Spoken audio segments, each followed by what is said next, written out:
Okay, what's going on, everybody? This is a late evening PlayStation Legion news and updates. Today and Thursday's streams will be 3 hours only. I'm going to have a timer on my phone that will let me know when we get to 3 hours. I'll put that at 3 hours exactly. There we go. Oh, that's 3 minutes. There we go. That's 3 hours. Great. Let's start that right now. So we're going to do today and Thursday for 3 hours only because of, I work today and I work Thursday. Shit, I work every day this week. But we're still going to cover the news because, to be honest, between Sunday night and Monday and then now Tuesday, there's a lot of developments happening in the gaming, and I wanted to definitely talk to you guys about that. So let's first get started with the shout outs. We have 59 members. We're heading up there back to the 60s. If you want to become a member on your own, you can do so. We have a 99-cent membership class for anybody that wants to become a member and support the channel.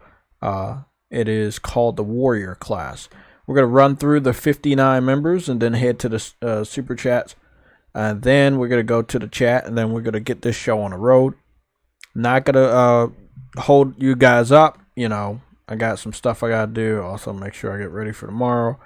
And so we have Donald Milton. We have Quan Emerson, Dejon Thompson, Outlaw 2120. JRO 49, Arnold's first account.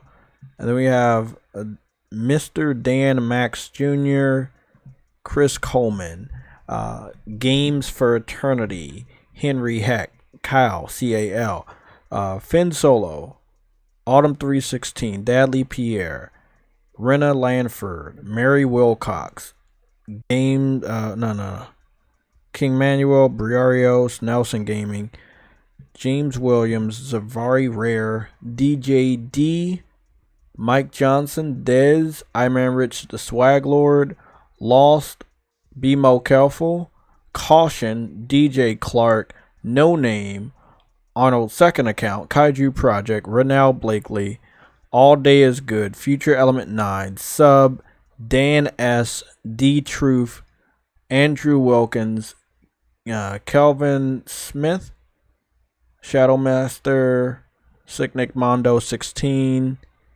We have Rebel Rick Gaming, Lorenzo Carlson, OC Gaming, No Cap Podcast, Viper Reaps Corner, Always Mad Gaming, Ice Queen Gaming, Cedric, VR God V, MG Warrior, Cyber Dragon, Gamer Goon 53, True Witty, Enzo, Caleb Kaiser, Frostbite Slash, and Arcane Head 97. Those are our 59 members for this stream. And I am going to head on over to the super chat. As you guys know, we have the sounds on for the super chat, so you will hear notifications. You should still hear notifications when we get a super chat or a new member, stuff like that. Your names will also flash in front of the screen so everybody can see who you are. We have a few different super chats. I'm going to go from the top to the bottom and then back up from the bottom to the top. So we got VR God V, Lorenzo Carlson, JRO 49, Viper Reaps Corner, and Charles Hawk. So those are the super chats. Again, gonna give a second shout out to the super chats. That will be Charles Hawk, Viper Reaps Corner, JRO 49, Lorenzo Carlson, and VR God V. So big shout out to the people that have sent the super chats as well as the members. And now I'm gonna get started with the people in the chat. Again, I know we're a little later, but when I do work, I'm going to still do news and updates Gonna restrict it to 3 hours only, and we're gonna start at 5 o'clock. If I don't work, it'll be 11. If I do work, it'll be 5. Okay. Who's the first person in the chat? It's always a struggle to see. PS3 is the best. I haven't brought a Call of Duty game since 2011. Okay. We're definitely, that's one of our first topics. King Manuel is in the chat. Alexander Clifton is in the chat. Harlem PS Gamer is in the chat. Vegan VR King. Turan Sign is in the chat. X Zone 1X DJ X is in the chat. Ice Queen Gaming is here. I understand it's late, so when you leave, I want to thank you for all your support. But I know it is late where you're at. We have DTruth49 also in the chat. Frostbite Slash is here. Frostbite, that should be a red alert, bro. Use your membership status. I know if you're telling me that, I know that shit's real. I haven't gotten a chance to look over at the Discord since getting home from work, so I'm going to check that out. That shit is funny. That is fucking funny. Viper Reaps Corner is in the chat. Stardust is back with us. He's in the chat. Let's get started. We got 34 members this late evening. I want to thank everybody for all the support. Let's get started. So our major topic here is, if you buy Call of Duty on PlayStation 5, you are an Xbot. Not in a more disrespectful sense, but more so if you buy a Call of Duty on PlayStation. Phil Spencer has confirmed in a Japanese interview with Famitsu magazine that he does consider Nintendo and PlayStation gamers, Xbox, a part of the Xbox community. I feel like that's cheating. It's like saying, hey, we won because we have more people. We're going to add the multitude of people on Nintendo and PlayStation, add them together and say that they're part of the Xbox community, because the Xbox community, as it stands, even with the PC community, it is smaller than the Nintendo and the PlayStation community. So this is how they win. And it's really disgusting, but I mean, he has a point. If you acknowledge that Xbox owns Minecraft and Call of Duty and Elder Scrolls and all of the other games and IPs that they own after picking up publishers, you know you're going to be counted as a number in their financial meetings and their sales reports. If you don't want to give money to the company, don't give money to the company. If you don't give a fuck, then it's nothing I can do. You just don't give a fuck. But if you do care and you don't want to be counted as a number in the Xbox community, I mean, the biggest thing you could do is not buy games that Microsoft owns from their acquisitions, from any of the publishers they own. The amount of games that you would have to skip out on now, it is getting a little crazy, but not that bad. Activision's best days are behind them. Elder Scrolls' best days are behind them. I don't know why people still buy Minecraft. And then that's it. Look, you can call me salty. You can call me whatever you want. But everybody knows, if you look at the statistics, Activision's best games were literally 2 generations ago, right? When it comes to Bethesda, their best games were 2 years ago. The Elder Scrolls that you remember, right? Elder Scrolls Skyrim. That was during a PS3 360 generation. 2 generations ago. 2 generations ago. You know, Fallout 3 was, from what I heard, it was something they liked more than Fallout 4. 2 generations ago. Fallout New Vegas, 2 generations ago. You know, Minecraft, if I'm not mistaken, has been out for over 2 generations.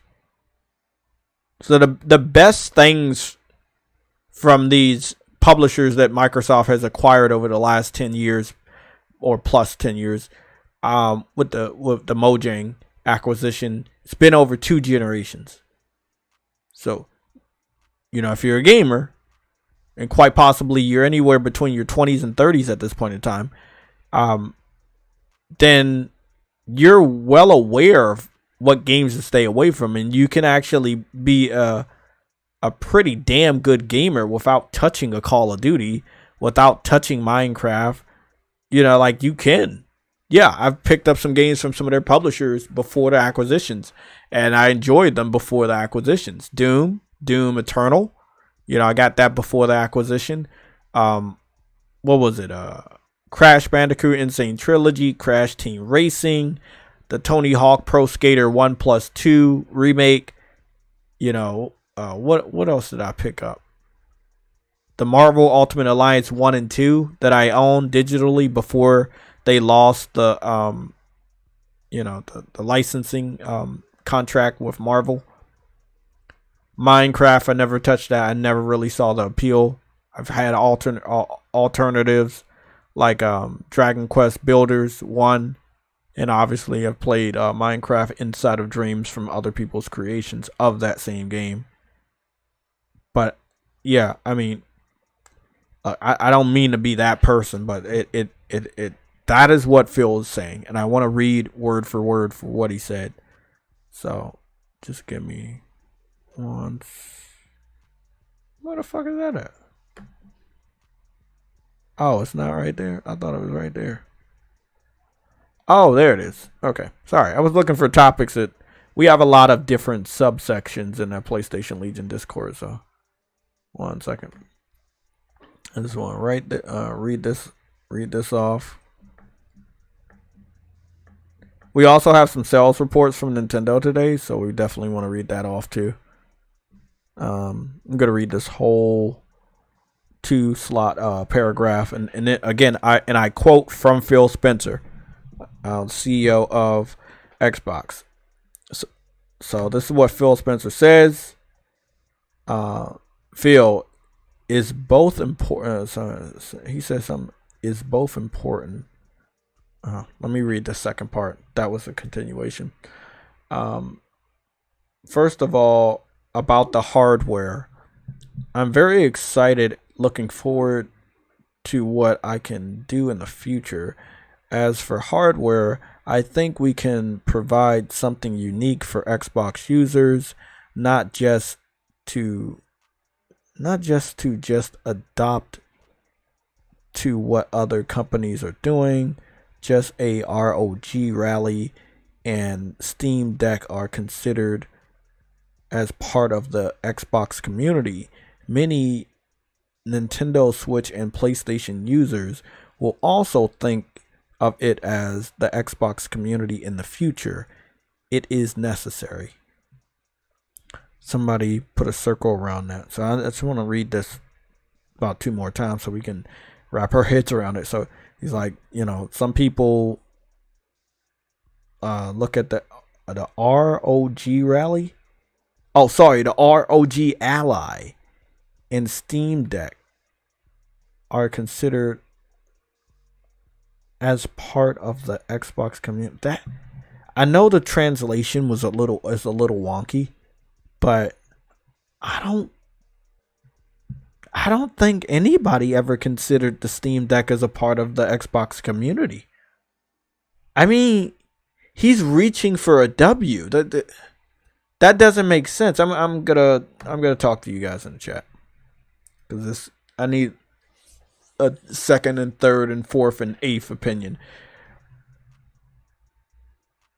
Have you guys heard anybody in the Xbox community consider the Steam Deck a part of the Xbox community? I'm very confused. I know you can play Xbox games on there and Game Pass titles on Steam Deck, but I've never heard anybody say, "Hey, this is our dedicated handheld." I feel like he's reaching for shit that he doesn't have, and he's like, "Hey, well, we have a game over there, so we're a part of you guys and you're a part of us." I don't get it. I don't get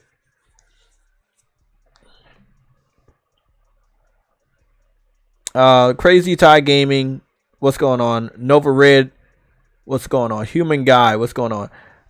You said the last Activision Blizzard game I ever got was Crash Trilogy and Diablo 3. Yeah, you can't trust Phil. Obviously, you can't. Viper Reaps Corner, you said everything Microsoft touches turns to shit.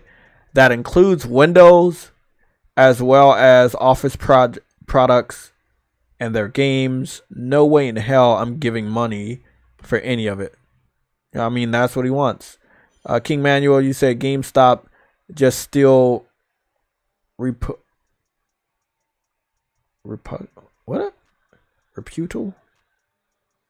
Reputal company in these days? What does that mean? GameStop was still a reputable. Oh, okay, reputable company in those days. He must be talking to somebody else.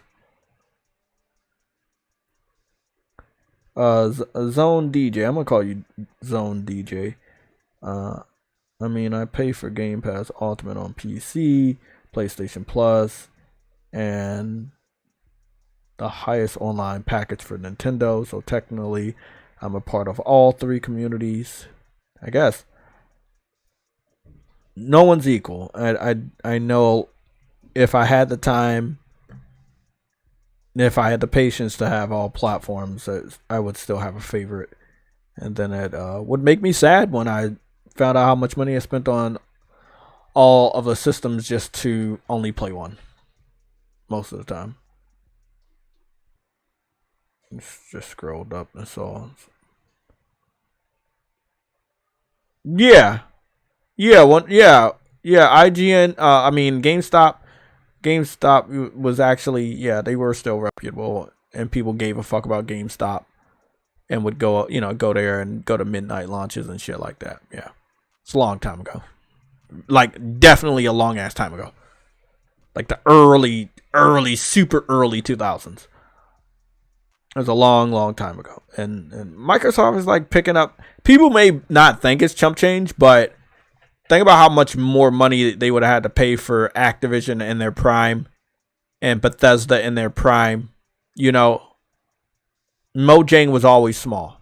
Mojang was basically a PC style developer when they did Minecraft, and Microsoft picked them up at the right time for a very good price, you know.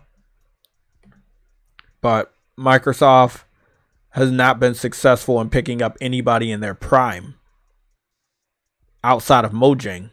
And Mojang was like, again, like I said, more of a PC indie style studio. They were very cheap. Most of the people that played Minecraft back then were playing it only on PC. You know, yeah. They lucked out with that one. They lucked out with that one. James Williams, what's going on? How you doing?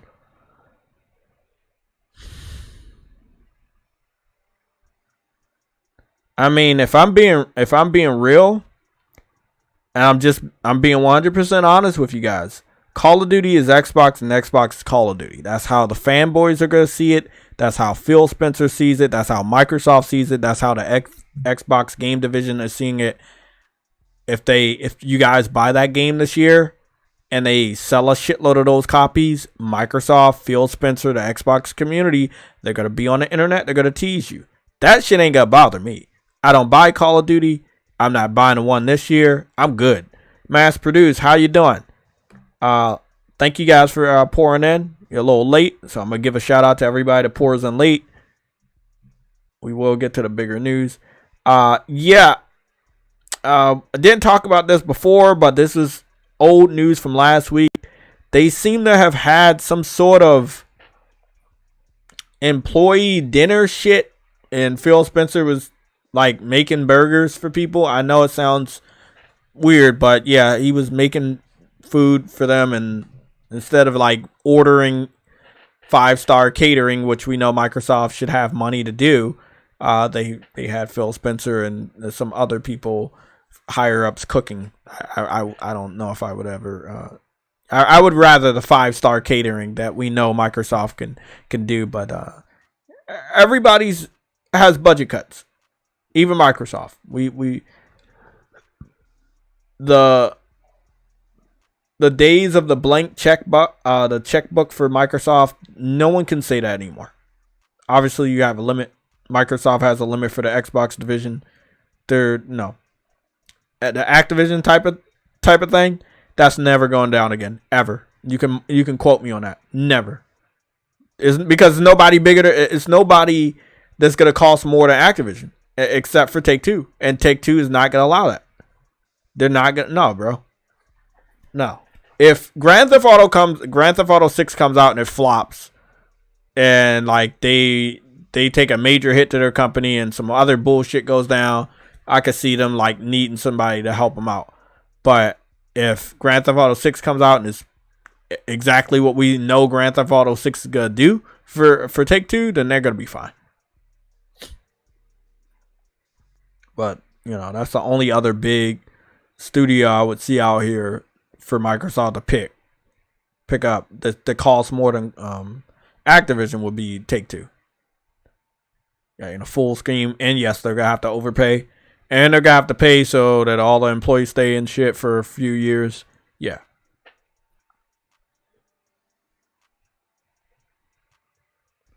But yeah, the thumbnail is real. I wish the thumbnail was fake, but no, it's real. Yeah, Phil Spencer was out there cooking burgers for the employees. I think Take-Two is worth more than EA, but somebody can check me on that. I just think that there's more assets. But again, I'll say the same thing I said about Activision and Bethesda. Take-Two's best days, Rockstar's best days, are behind them. Rockstar has been, like they've made Red Dead Redemption 2, which was really, really good. Grand Theft Auto 4, Grand Theft Auto 5, really good games. Bully. But most of all the games I'm naming, they're like either 10 years old or reaching 10 years. It's, it's getting up there. So a lot of these studios, publishers, they're enjoying the fruits of their labor. They don't have to work so hard anymore. They don't have to produce as many games anymore. That's what they think. There are competitors out here. There are alternatives out here. And those are the people that are getting my money now. But I'm not going to how do I dump money into Rockstar going forward? If you don't have a new game for me, I'm not giving you any of my money. I'm definitely not stupid enough to go on Grand Theft Auto 5 for the third time and buy some more shark cards so I can pay the bills of the developers that are supposed to release Grand Theft Auto 6 probably 2-3 years ago. Nah, I ain't doing that. But people that don't know better, yeah, they're going to keep doing that. But there's no reason for me to continue to give money to Take-Two or Rockstar if they don't have what I want. What I want is Grand Theft Auto 6. And when they bring that game out, they will have my money. So, in my personal opinion, analyzing all that we know, outside of what is it, basketball every year that changes some stuff, but not much. I mean, what is Take-Two, what is Rockstar really doing for the gamers? They're known to be the best from memory, from the past, from years prior. Not now. Right now, they're not bringing out anything. They haven't brought out anything of significant value like Grand Theft Auto 5 or Red Dead Redemption 2 in a long time now. So, for me, they get my money when Grand Theft Auto 6 comes out. No doubt. That's the day one for me. I don't even have to question it. I'm just waiting. They get my money as soon as the pre-orders open. But yeah. I just wanted to go break into the rest of these. Go back to it, actually. So again, I'm going to read this off and then read the second one that I didn't read before. And this is what Phil said. He says, just as ROG Ally, or ROG Alley? What is ROG Alley? I need to go search that out because I have no idea what that is. And we still got 2 hours and 35 minutes on the clock. I might start like timing my fucking podcast so we can get out here at exactly the amount. I've been doing good, but still. Let's see. ROG Alley. What is ROG Alley? Something telling me it's a handheld. Okay. Okay.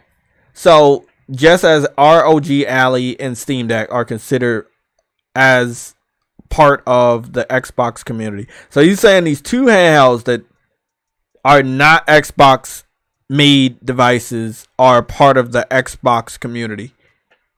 And then he's saying that many Nintendo Switch and PlayStation users will also think of it as the Xbox community in the future. It is necessary. I don't know why it's necessary for them outside of knowing the Xbox community. The real Xbox community isn't getting bigger. So now they have to buy publishers.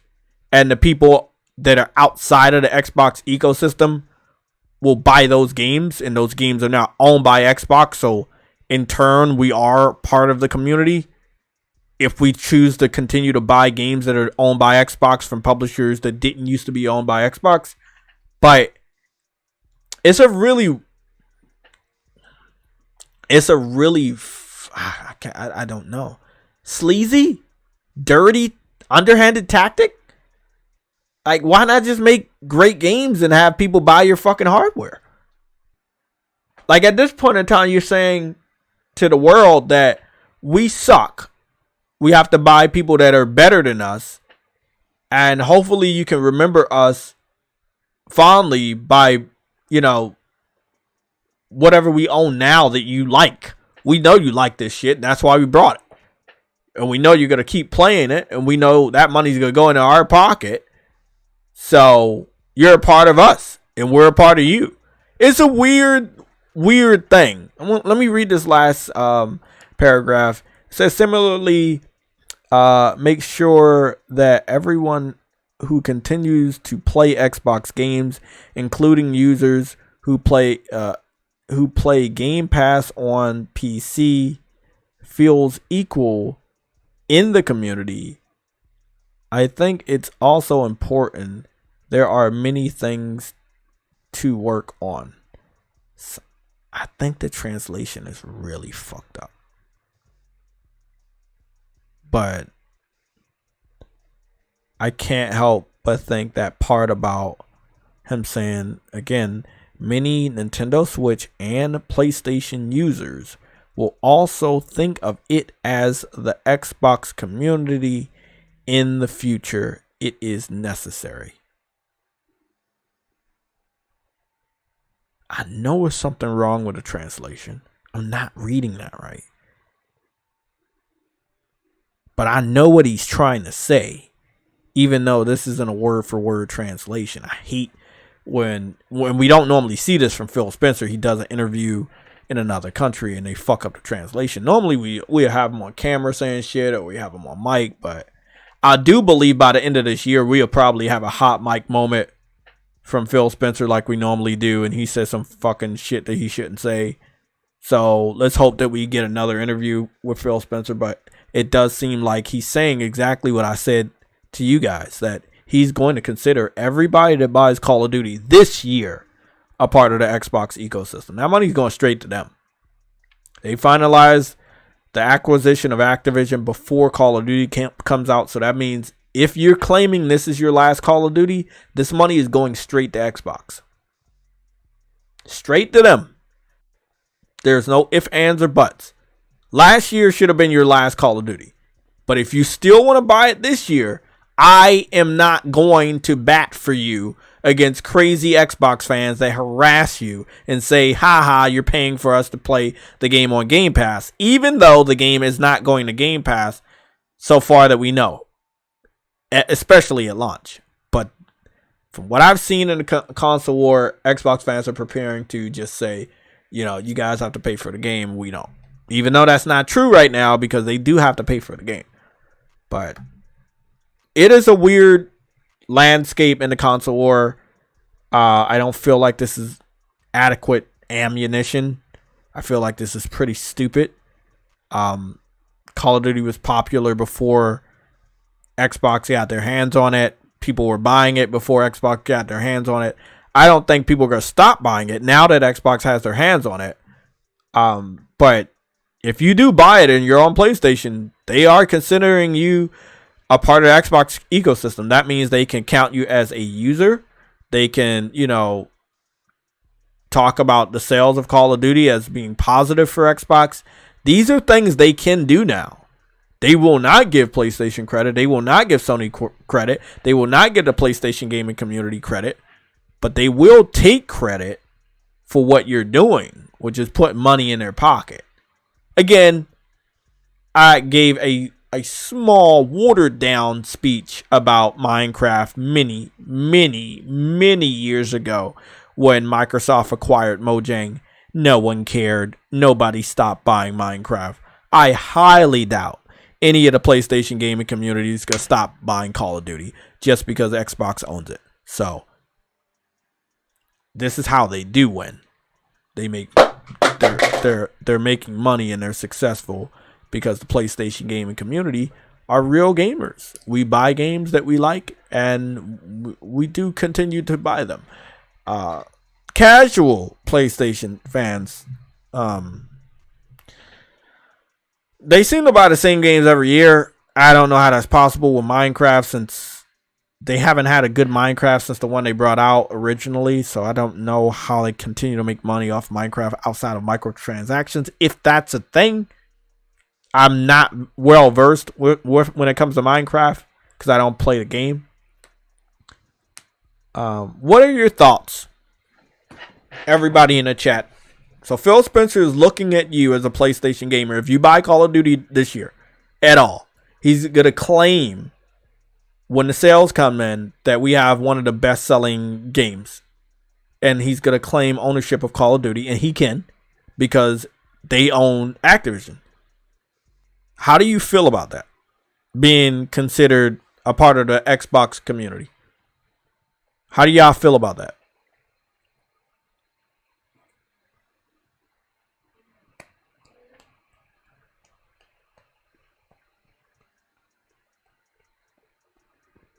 Plus Ultra, what's going on, man? Good evening.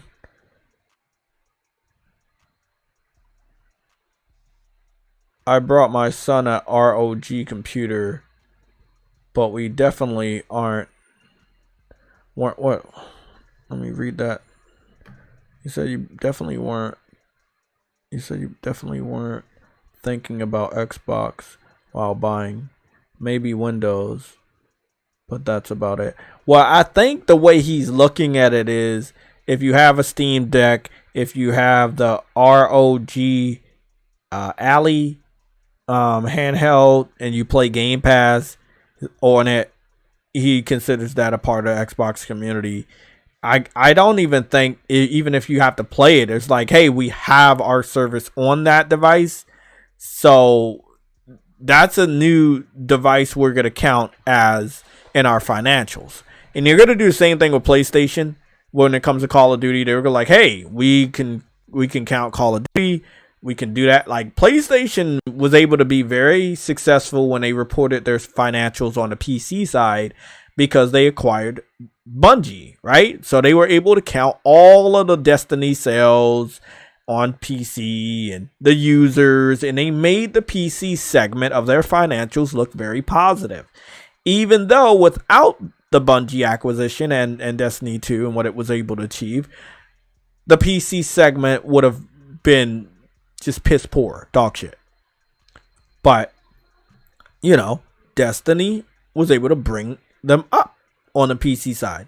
Xbox is looking at the Call of Duty to do the same thing in every segment. Like, okay, we're making a lot of money on Call of Duty. We have a lot of users. We can count all of them as Xbox users.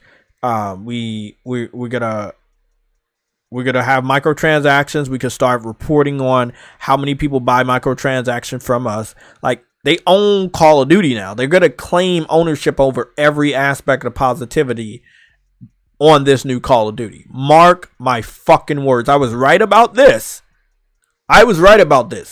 You guys have been watching me for a while, and we've talked about how the console war was going to change. This is one of the things I was talking about, that they were going to claim ownership. He's already starting to say, if you are on PlayStation or a Nintendo Switch and you're playing Minecraft or Call of Duty, he considers you a part of the Xbox community.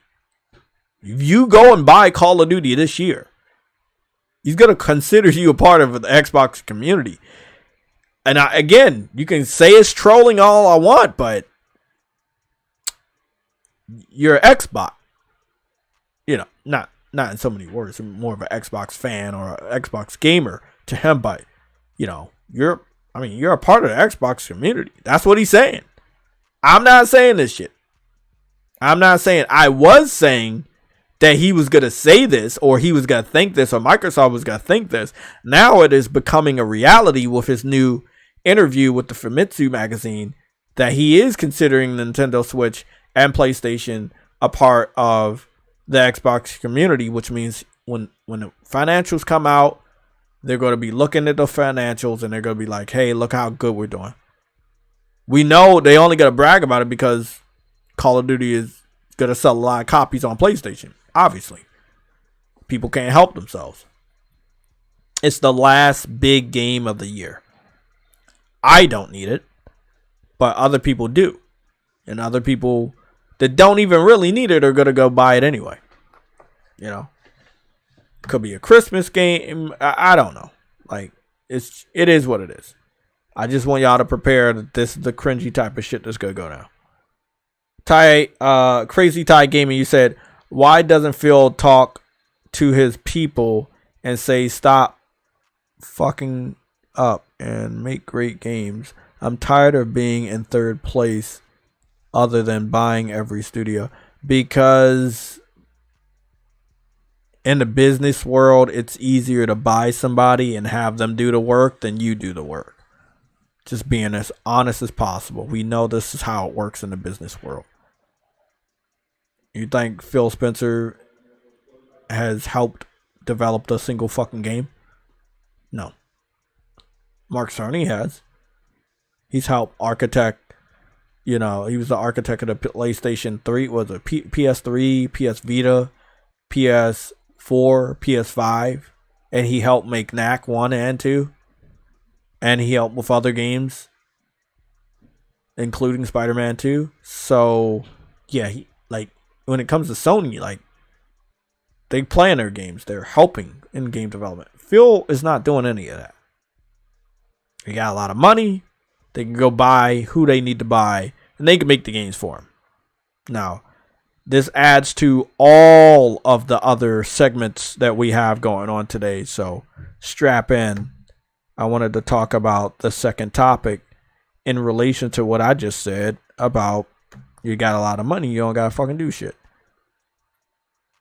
And we can confirm, and this is confirmed around the world now, and also it was reported by the Game Awards by Jeff Keighley on Twitter, so we know it's real. Xbox has announced a partnership with InWorld AI to bring InWorld AI to bring generative AI to games, including AI game dialogue and narrative tools at scale. So, they've already started this phase of, okay, you guys aren't good, we're gonna get the computers to do it. So they're gonna have AIs doing game dialogue and story. So they partnering with them. We don't know if if they're acquired them, but we know they're partnering with them. Now we don't know if they're going to be using in-world AI for Xbox first party titles, second party titles, third party titles underneath Xbox, indie titles. We don't know right now.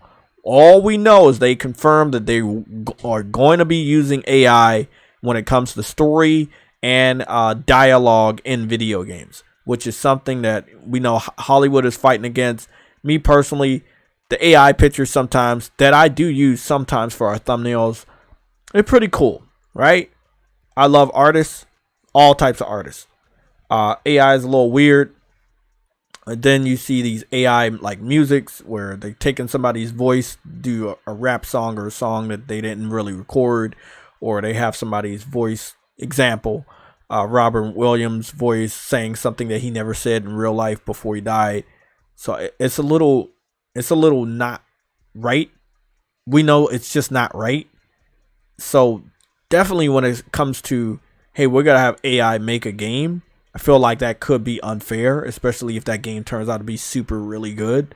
I mean, that could take jobs from other people that have worked really, really hard on video games. There's a silver lining that we'll have really great games because AI, if AI is really good at making games, they're good.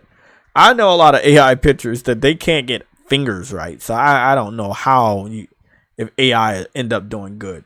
I know that people use AI for their YouTube channels all the time, and they're knocking it out the park. They're getting a lot of views. They're getting a lot of subscribers. You know, I've studied a lot of these types of videos. There are only certain types of videos I'm willing to do right now. There's other types of videos I have planned. You know, you guys know I've been doing the shorts. There's like, I put out a video I made, and then I put out a video that was, you know, was used by like cut clip or whatever. Cut clip videos get thousands of views. The video I made got 200 views. So what I understood is like sometimes other formats work. AI is one of those formats that can really, really work. And when it comes to video games, we don't know. Content creating, I for one know that people that use AI when they do content creating, it works. It works very well.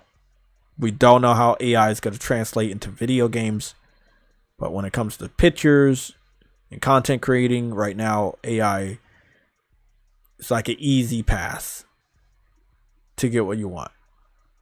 I'm not saying it's right or wrong, but it is easier. It makes life a little easier. I don't think them using AI to make video games is a good thing. I mean, they're already fucking lazy. Obviously, we know Xbox is lazy.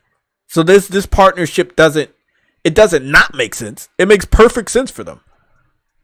Like, they don't make games as is. So go get the fucking computer to make the rest of the game. I mean, it is what it is. Lorenzo Carlson.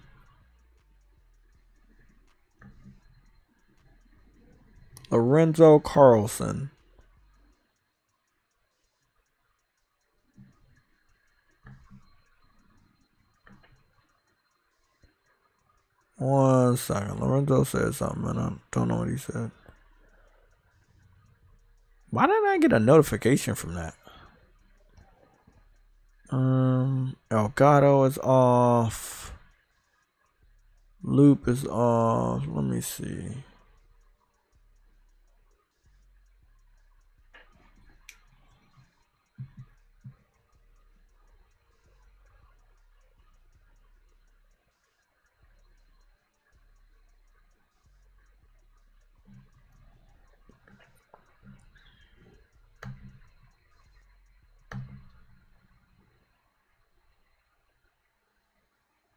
I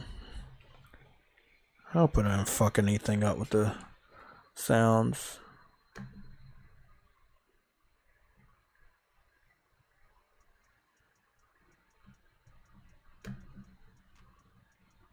Okay.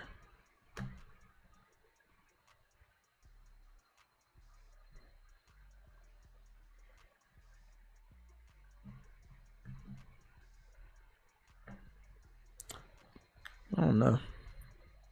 I'll figure it out.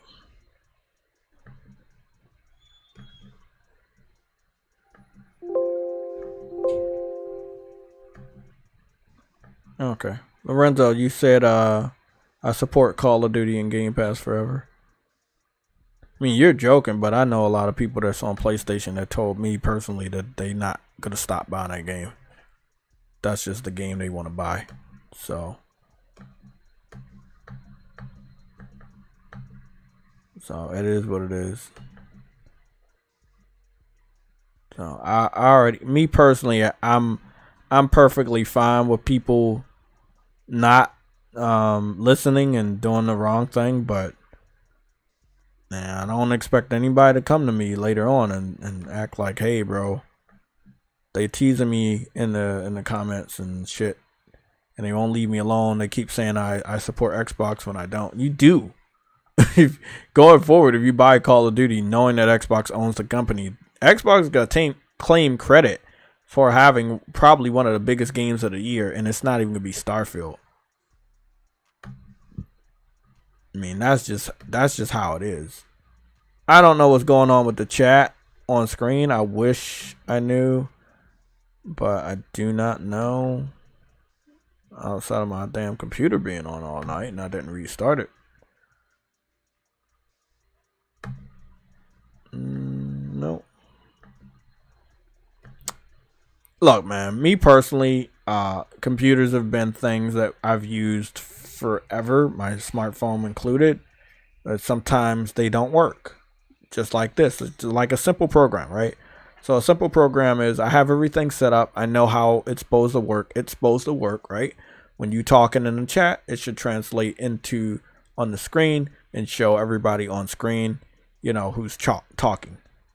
But sometimes it randomly doesn't work. You know, it's not a lot, but randomly it doesn't work sometimes. And I don't know how to fix it outside of starting the entire stream over, and then we could start seeing you guys again. But then that means I would have to start the whole stream over. I'm not willing to do that. So, I mean, what happens if you get a computer to make your video game and something just goes wrong? Do you still publish the video game without checking the computer? Like, there are developers, humans, that obviously they don't have certain oversight, and people are not checking their work before they publish a game, and then we have a buggy game. And then they have to release patch upon patch. What happens when AI is involved? Again, Xbox is tired, and I understand. They're tired of losing. They're tired of not having a good amount of, you know, games being released, since they do own so many studios now.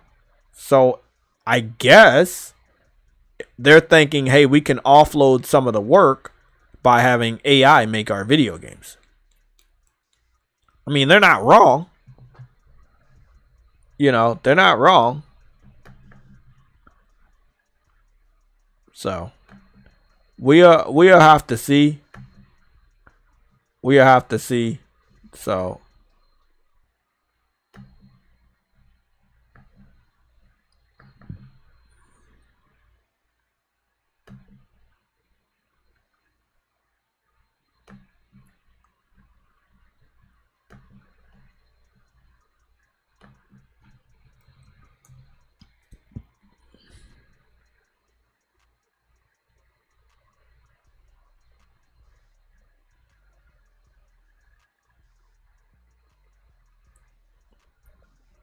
I'm a switch over to full screen since I can't get the chat to work.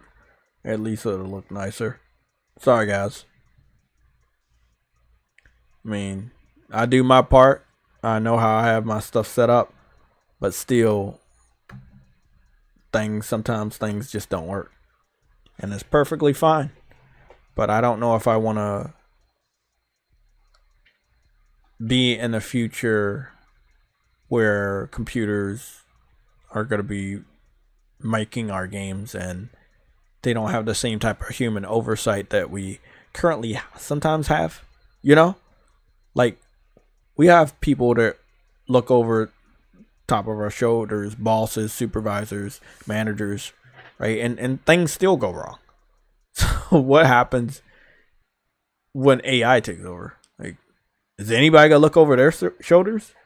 Like, it's weird, man. How do you tell a computer you're wrong when we look to computers for almost everything, and they're supposed to be right all the time? I don't get it. But Microsoft is about to take that chance. I didn't see a single Xbox fan talk about this at all. This happened yesterday.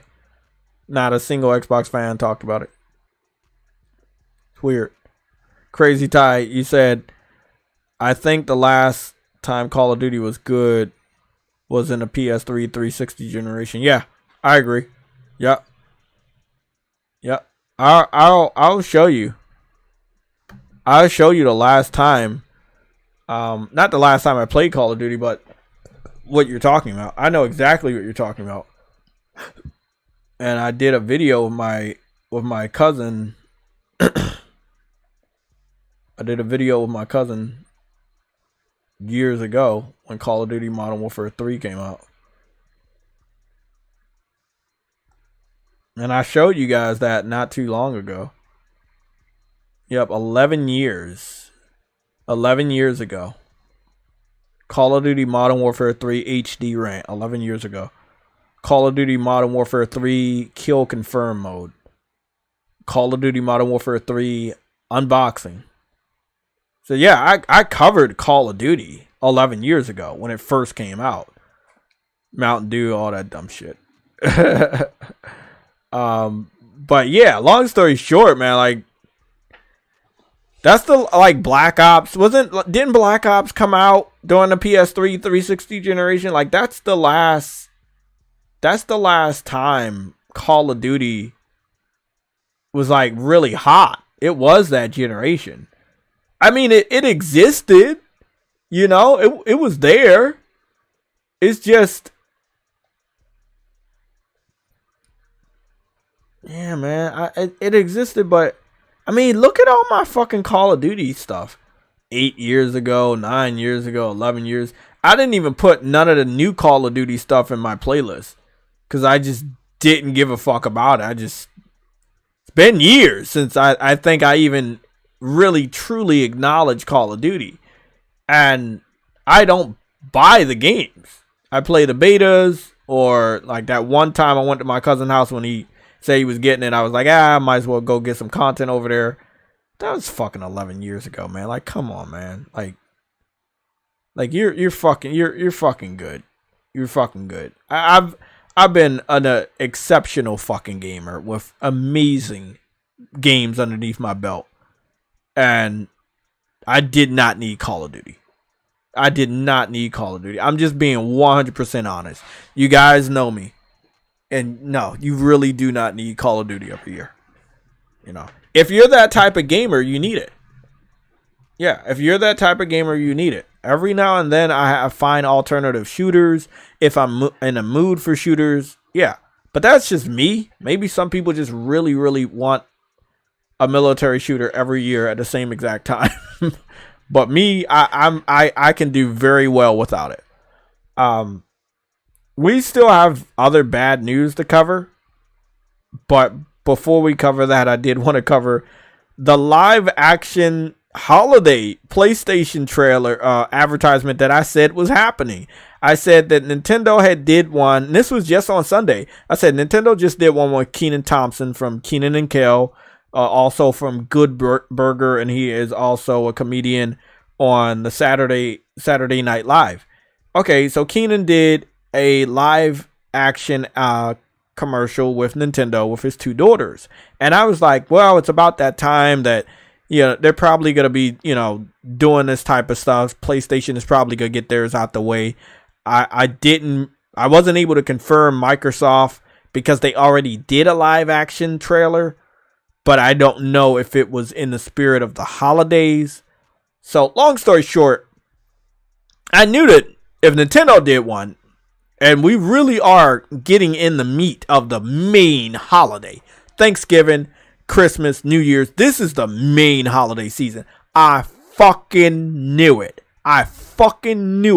I said that shit Sunday. I was like, bro, I know Sony gonna come with the smoke, man. I told y'all, I was like, they coming with the smoke. They gonna have something real special. That motherfucker right here, this trailer we about to take a look at for like the next 80 minutes.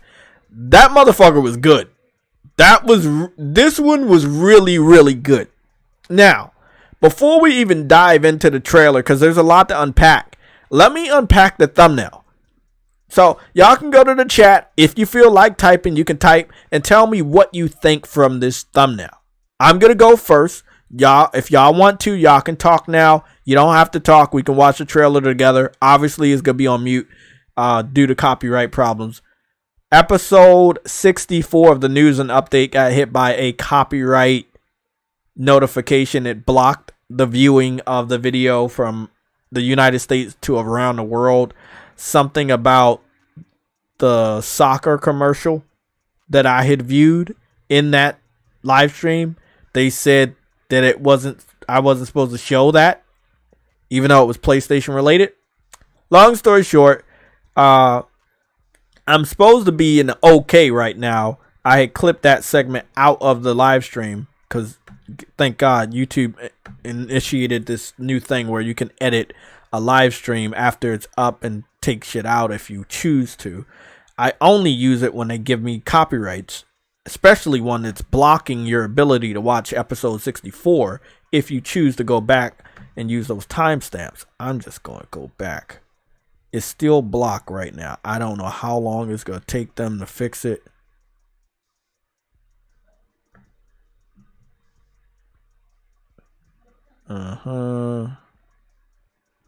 Something.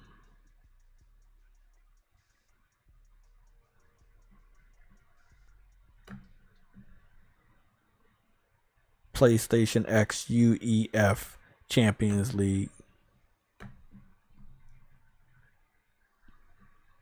Trying to trim it. Oh, it was copyrighted multiple times for the same fucking trailer. Okay. I didn't notice that. Okay, I already had got that segment. That portion of it. Okay, now I gotta go do the other push. Okay. So they copyrighted the whole thing.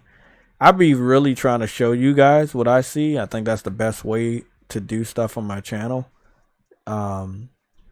You know, sometimes we read off these reports, but it is increasingly difficult to try to make sure you see what the truth is when they're going to copyright me all the fucking time for absolutely nothing. I'm not blaming Sony, I'm blaming soccer.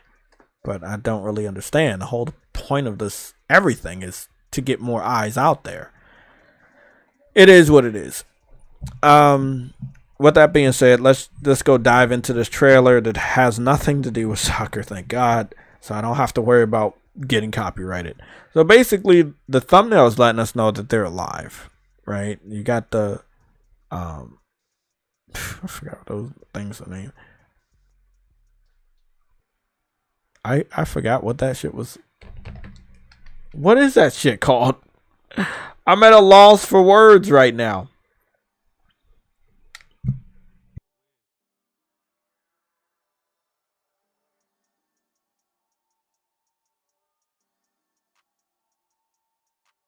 Fuck the vital signs. Why the fuck is it? Why can I fucking... Thank you. The vital signs. So they got the vital signs, right? So one of the things I'm understanding about this thumbnail is they have the vital signs above the heads of 3 of their major games. Now, I will say those 3 characters, God of War Ragnarok came out last year. Horizon Forbidden West came out in the beginning of last year. The Last of Us Part 1 came out in the beginning of this year, I believe. Or was it beginning of this year? Or was it like... No, it came to PC the beginning of this year. I think that came out... Oh, shit. Let me go check. The Last of Us Part 1 release date.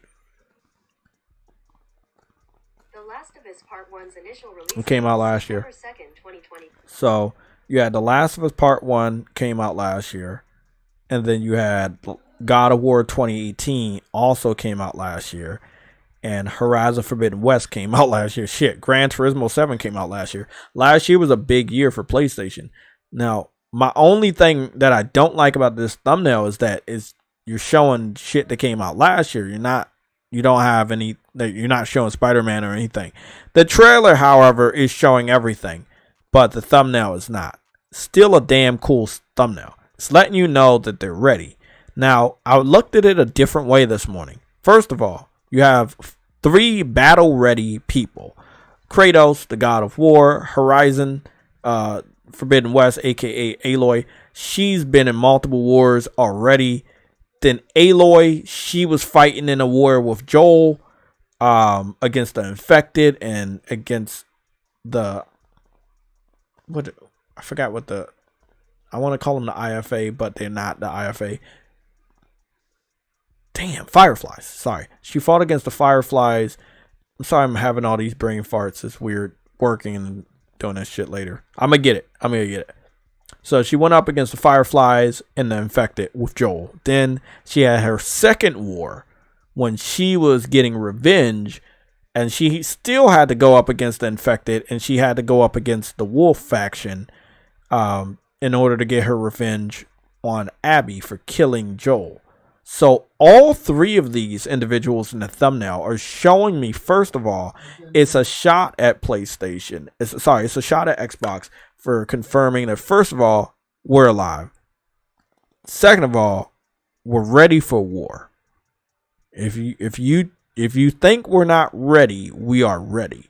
And then the fourth slot is they have to throw that advertisement for the new PlayStation 5 Slim.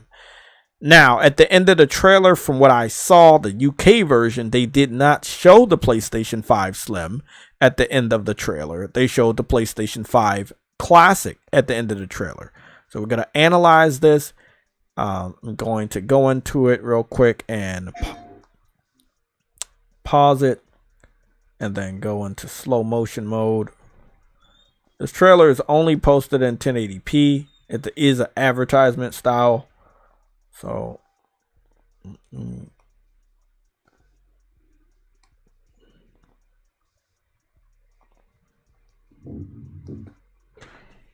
gonna turn my TV down. I don't want to have no incidents with third-party copyrights. Yeah, they do. They do sustain PlayStation, but I'm always in the here and now, and I would love to see like a astronaut from, not an astronaut, somebody from Helldivers, Spider-Man, you know, some of the new shit that you got coming out. Maybe the chick from Stellar Blade. So, just so you don't hear anybody talking shit. But I've noticed it, so I'm pointing it out. So I will confirm that the entire trailer seems to only have females in it. I didn't spot any dudes. That was one of the first things I spotted my first time watching the trailer. Now, it looks like this chick figured out... I'm going to slow it down even more. Excuse me.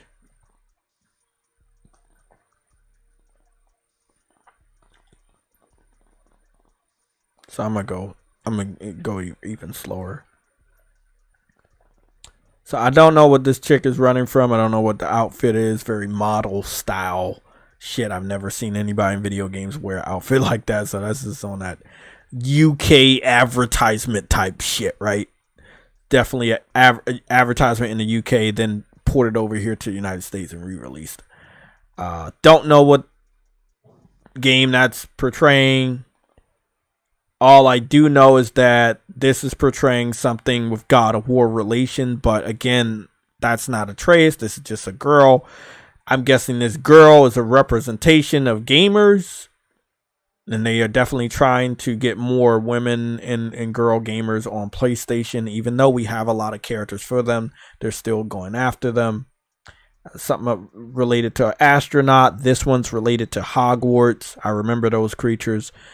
Some of the pet creatures that you could have in Hogwarts Legacy. So that is smart. So this one girl is taking on this journey through different video games. Okay, so she's on a horse now, but I don't know what game that's in relation to. She's looking outside New York City. You see Miles Morales and Peter Parker, Spider-Man, swinging through New York City. She has the Buster Blade. That's Cloud. That's Final Fantasy VII. Okay, she's in the water. And there's some birds. Okay, this is Horizon Forbidden West. Okay. I know that game right there. I remember that little indie game. They showed that. I don't know what this is. I think that's Rocket League. I don't know what jet fighter game that is. I think this is Destiny. Might be relation to Uncharted with the bridge. That's God of War again. Maybe Horizon Forbidden West. Maybe. Yeah. Underwater, Horizon Forbidden West. I don't know what the horse thing is. Could be Assassin's Creed. Don't know what this part is. That's Hogwarts: A Legacy again. If it's a part that I don't know, it may just be on that stylish shit. This is The Last of Us. Maybe that's Ghost of Tsushima right there on that mountain, practicing with the samurai sword. And then she woke up, and I don't know what's that all about? Oh, there you go. Okay, when she was with the wolf, I was like, what is she with the wolf for? And when I slowed it down, now I understand. The wolf is representing Final Fantasy 16. So there was a representation for Final Fantasy 16 and Final Fantasy 7 Remake. Okay. I get the wolf. Okay, now I get the wolf one. Okay. When she woke up, I don't know what part that's all about. I'm going to pause it at Final Fantasy 16 because I saw the sword. So, yeah, you got the wolf, and then you got Final Fantasy 16. Torgal. That's nice. Again, this is that stylish advertisement from the UK. I don't know, like the dude she's kissing. I have no idea what this is what this is representing at all when it comes to the games that they're supposed to be showing for this PlayStation commercial. So I guess that's just on a stylish level. The astronaut thing could be Returnal. I don't know what this is relating to. I don't know what the hugging the dude is relating to. I know about Hogwarts right there. I don't know about that. I know this is God of War. I know that's definitely Returnal again. Some people said this was MotorStorm, but then I don't know what that is with the out there in the Outlands. Okay, so the UK version of this trailer that I saw multiple times this morning, it had the classic PlayStation 5 at the end of the trailer. But this one, the one they put on the United States version of this trailer, it has the PlayStation 5 Slim. I like that. I think that is pretty fucking cool. Okay, that is nice. Now, like I said, everything in this trailer should have been related to something, but there are 3 or 4 moments that I don't know what it was referencing to. There have been trailers like this I've analyzed that I just can't make out, and I end up coming back and then maybe I figure it out, but I just think it was, again, this was a trailer made in the UK, not a trailer made in the United States. So you know, maybe they had to spice it up a little bit with the romance and shit, but I think it was solid. You're definitely gonna be advertising that on TV. You're probably gonna have another one. I think it's pretty cool. You know, what are your thoughts? I saw Ratchet and Clank ref immediately. What was? Oh, I thought that was something else. I think I know what you're talking about. When she shot the big gun, I thought that was in reference to this indie game that PlayStation is partnering up with. I can't think of it. It's like a top-down 3 to 4 player co-op shooter, twin stick shooter. I thought they were referencing to that. So maybe that's Ratchet and Clank. Okay, well, at least I got Ratchet and Clank. Revit shooting the oversized weapon. Okay, yeah, I can see that now.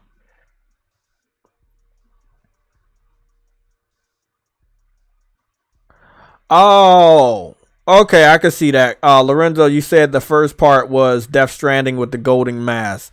Okay. At least I got those two. Now I understand those two. We were supposed to look at the Death Stranding 2 trailer on Sunday, but we didn't get back around to that after we...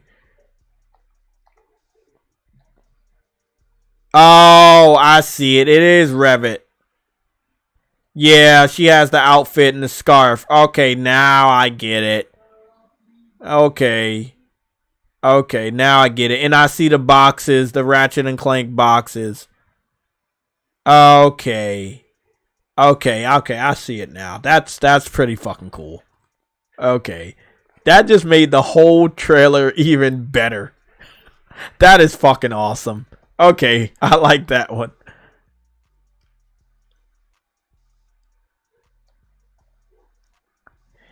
I'm wondering, is this Rocket League related? This one right here. If this isn't Rocket League related, I don't know what they're referencing to.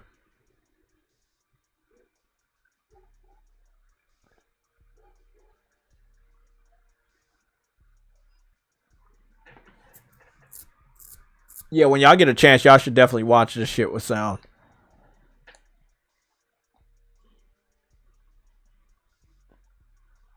I don't know what the jets were about. I know that's Destiny. I don't know what the bridge breaking was about. I think that's Uncharted.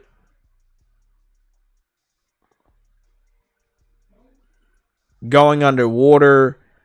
I believe that's The Last of Us, but I don't know. The horse thing, I don't know what game it's referring to or riding the horse. I think it may be related to Assassin's Creed, but I'm not sure. Oh, maybe Forspoken. Maybe Forspoken. Yeah, maybe one of the things here is related to Forspoken. Okay. But I didn't see her with any bracelet or anything, or using any powers. I would say Concord, but Concord is related to having a team, robbing people. I didn't see any bank heist, so I can't say Concord. The kissing, I don't know what that's all about, but the spacecraft, that's definitely Returnal. Because I know how the spacecraft looks. I was a little confused about that. It's definitely Returnal.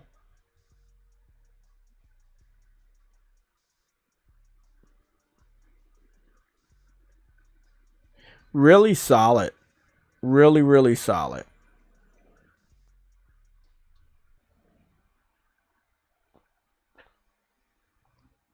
Let me go over here and take a look at what is PlayStation advertising on their banner. They're advertising Fortnite OG Battle Royale.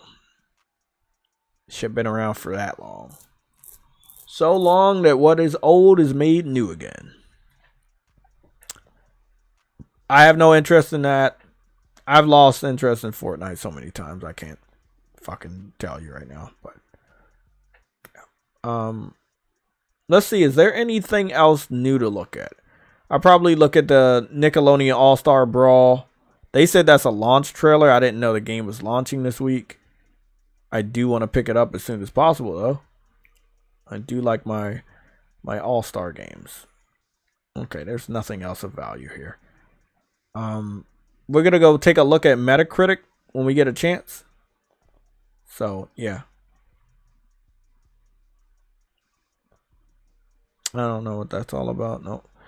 I mean, this is what the future looks like. Let me tell y'all what the future looks like. You know, when I come over here to PlayStation and I'm like, "Hey, what's new?" and I don't stay long cuz there's not a lot of new shit. So, I'm going to run it down so you can understand what I see most of the time. This is why we don't have long segments on what's new, because it's not about what's new, it's about what keeps our attention. So Minecraft, oh, we got new DLC. Neverwinter, oh, new DLC. Call of Duty, reminding us that it's coming. Literally, it says Call of Duty Modern Warfare 3 is coming. That's what it says. But I already knew it was reminding us that it's coming because we already know it's coming, but You can never remind us enough, right? So, Taxi Life, I already heard about that. I don't like simulators. There's too many of them. Age of Wonders 4, don't know what that is. Fall Guys, new DLC. Diablo 4, new DLC. Tower Fantasy, new expansion. Overwatch 2, new character. World of Warship Legends, fully packed. Some new stuff. Some new event with Apex. You know, let's see. NBA 2K24 NBA in-season cup trailer. Some new content for basketball. Genshin Impact, some new content. Fortnite, some new content. Gran Turismo 7, although it's really good content, still a trailer for new content. Call of Duty launch trailer, RoboCop reminding you that it's out 5 days ago. Dead Island 2 hiatus, new launch content. New content for the game, expansion. That's what it is most of the time. Even on PlayStation, when you go over on PlayStation's YouTube channel, it's like, hey, come back to this game. Look at this. Look, it's less of a new game and more of a game you already know, and them having new content that hopefully gets you there. They spend more money, and I'm not saying that's a bad or a good thing. It's just I'm so beyond it right now. I do want the next new game. I do want the next big game. And that is the type of gamer I've always been. I'm not one of these young gamers that's going to go back to a game for a tiny bit of content and spend my money there. No, I want to spend my money on a new game. I want to give you $60 or $70 plus tax on something new. I do not want to give you $60 or $70 worth of microtransaction money on something that I've already left. But this is the gaming industry as we know it. And I don't like it.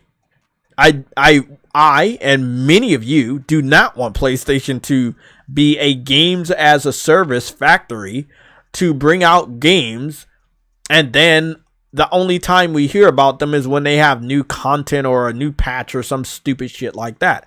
We want to be excited about the next new game, not the next bit of content. This is not what we need for the future. If I am aware of this and I don't spend money on this, I can't tell you how many other gamers are aware of this and they're not spending money. And this is why so many games as a service are losing paying customers. They're losing people that keep the game installed on their hard drives.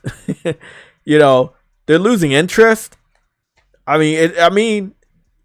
not a Minecraft person, so it doesn't matter how many times they have content. I'm never going to spend money over there. I was on Neverwinter a lot. I was on this game a lot. But after I found out, and first of all, it was a PC game. Second of all, it wasn't going to get any better. It wasn't going to look any better. I was like, that's the best it can look. And I was very, very disappointed. And then also I didn't have anybody on consoles to play the game with. Like I said, it was already outdated at that time, but I was like, hey, let me get on here. And I got bored really quick, but not super quick. I've spent a good amount of hours in Neverwinter, but the thing about games as a service, they always have a quality limit. Like, they have a big problem with the graphics and just the attention to detail and everything in games as a service. It's always a game that they're building. It's not a game that's done. They gotta build it, and they don't have a budget for it to be a good game anyway. So they bring it out as is and claim that they're gonna build it as they go. And I don't know any real gamer that has experienced this that is cool with this. I'm not cool with it. Bring out a completed game. You're going to get my $60 or $70, and you may get even more if I buy the digital deluxe. And if I really like your game, and let's say it has microtransactions and you have really good fucking content, you expect to get more money from me. But just giving me the bare minimum is not the best way to make a lot of money off of gamers like me that are awoken and can see the bullshit. So, another glamorous advertisement that reminds us that, hey, come back here. Look, we have new content. Again, we're gonna watch one more trailer. This is Fall Guys, right? Okay, they've exhausted all their resources and partnering up with some big fucking people, including PlayStation, to have their characters featured in this game. So what are they doing? Well, we can't really feature any new characters because we already ran through that shit. We're gonna put food. You'll be able to dress up as your favorite kinds of food. Avocados and chips and puffs and cheese puffs and pizza and popcorn. And I'm like, what? And it's not even name brand chips. It's not even name brand pizza. I'm just beyond it. And you're talking to someone that loves video game food. But I know this is bullshit. You know, I love food and video games. But this is bullshit. So, I don't want our future to be like this, where they bring out a game that's not done. It's low budget, shitty ass quality, and they have to build it as they go. And as soon as they release the game, they're already saying sorry for shit that's not in the game. And we've seen it. We've been there before. We've been there so many times where a oh, that's beans. I thought those were cheese puffs. Those are beans. Ugh. Nobody likes beans. We've been there before where a developer releases a game and they're already saying sorry by the end of the day about what gamers have found that they don't like. And it's not that we're critical. It's the fact that you're releasing a shitty game. It's half done. What are we supposed to cheer for your lack of effort? So, I don't want this. I want to speak to you guys in the chat right now. Is this what you want? Like, we have a games, nothing but games as a service, and every time we see a video from PlayStation, it's reminding us to join back in because they have a little bit of content for whatever game they're showing off at that time. This is not what gaming is about. I'm not expecting a new game every month from the same fucking studio or the same fucking company, but god damn, this ain't it. This is not what gaming is about. This little bit of nickeling and diming, and that's not what it's about.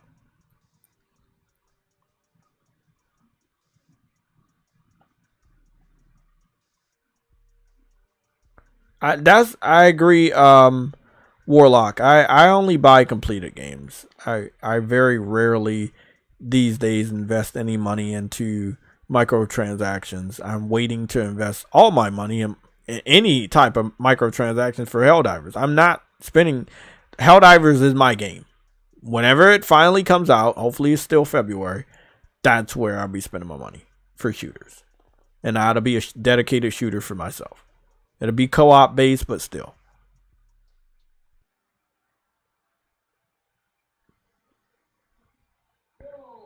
That's a good game. I'm not picking that up right now. But thank you for reminding me. But I'm not picking that up right now. And I know it's a good game. It's completed, but nah. I got a backlog to work through. And then I'm purchasing my next game, which is not Cyberpunk. Which is not Star Ocean. My next game is actually either going to be Grand Blue Fantasy or Final Fantasy VII Rebirth. So I can knock out those pre-orders. But, if I continue to scroll down, that's really all you see now. if you go down on Xbox's YouTube channel and you scroll down, you're gonna see the same shit. You know, you very rarely are you going to see anything new. But that's what the gaming industry is about, and they're wondering why they're not making a lot of money anymore, and it's because they're not giving us anything new, anything of value. I mean that's the nicest way I can say it.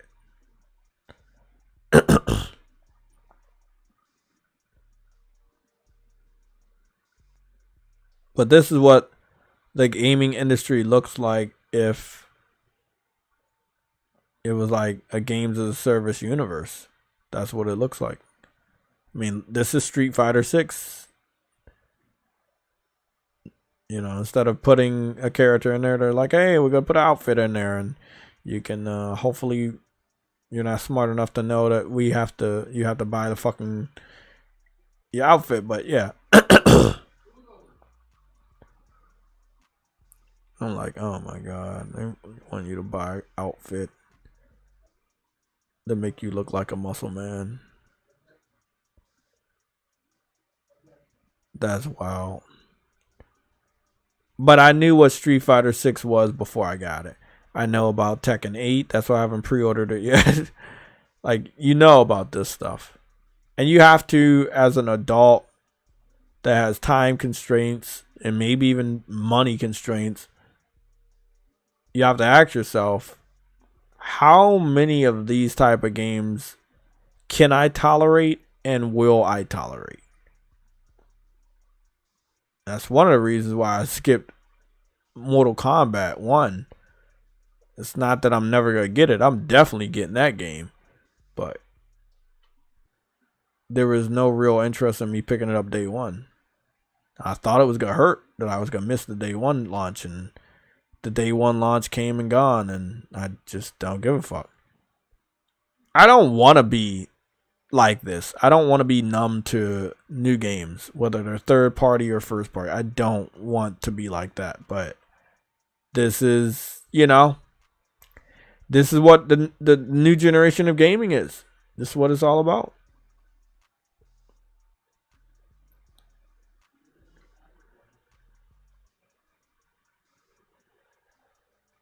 And Street Fighter 6 looks horrible.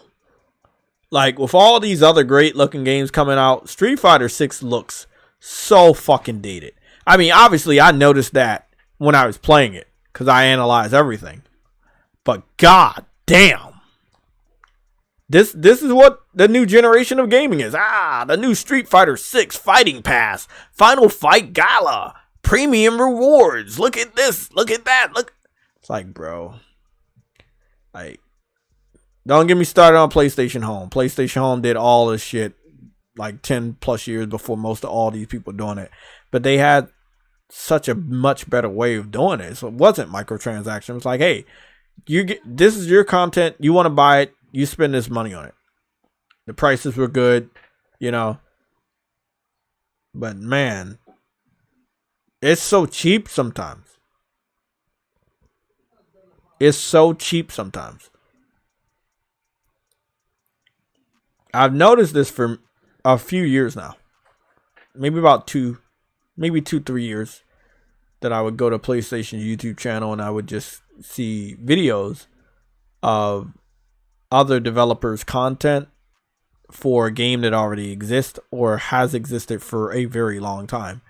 And it's like they're just making little teeny bits of content like Street Fighter 6 or when a Neverwinter came out, they were like, that's an expansion or something like that.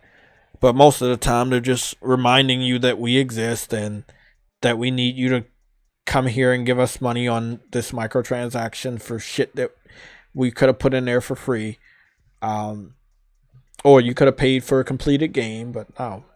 And then the worst ones is like Street Fighter, where you paid for the game and they're still trying to nickel and dime you. You know, how every Teenage Mutant Ninja Turtle would have cost you $80 total to buy them with microtransactions. Like, that sucked. There was no way to get them for free. I did start to see people drop off from Street Fighter 6 when the Ninja Turtle shit happened. I did go into Street Fighter 6 to see how the characters was. I knew somebody was gonna be stupid enough to buy the characters, or at least one of them. And there was like 2 or 3 people in a whole lobby of fucking 80 people. Nah, man. Nah. You gotta do better. Again, don't give 2 fucks about Wayfinder, but Wayfinder did the same thing 7 days ago. We know Wayfinder is out. We know it's early access. But, you know, there's a trailer reminding you that they exist. That we really want you to come to this game and please give us money via microtransactions. That's what I see from every last one of these fucking trailers. If it's a game, right, that has been out for a while, months or years, and I see a new trailer, if it's not an expansion, it's basically a reminder that we want you to come back to this game and spend a shitload of money. It's the same MO from a McDonald's or Domino's or any food place, grocery store, any of these advertisements on TV. They're reminding you we exist. Come by, stop by, give us your money. You buy a game one time. It's not supposed to always be one and done, but goddamn, like, bring out 2 games, 1 game this year and 1 game next year. Make sure it's really good, and you go get $70 here and $70 there. But like $70 once a month for microtransactions and shit that you put in a game, I'm good. Because there's like 4 to 5 other competitors each month that is trying to do the same thing. And I'm being generous. There's probably like 20 to 30 different developers with games as a service out right now that are competing hard and want us to spend money every fucking month in their game. I'm done with it, man. I'm going to decide what type of games as a service I want to support, and it's not going to be all of them. Fuck that. Oh, Mario RPG. Yeah, I know people gonna have fun with that. That's the real Mario game people waiting for.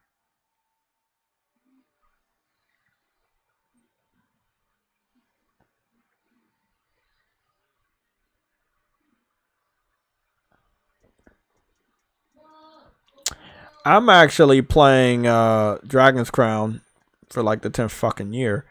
But I finally hit that part where I hit that part before, but I finally hit that part, and goddamn, it's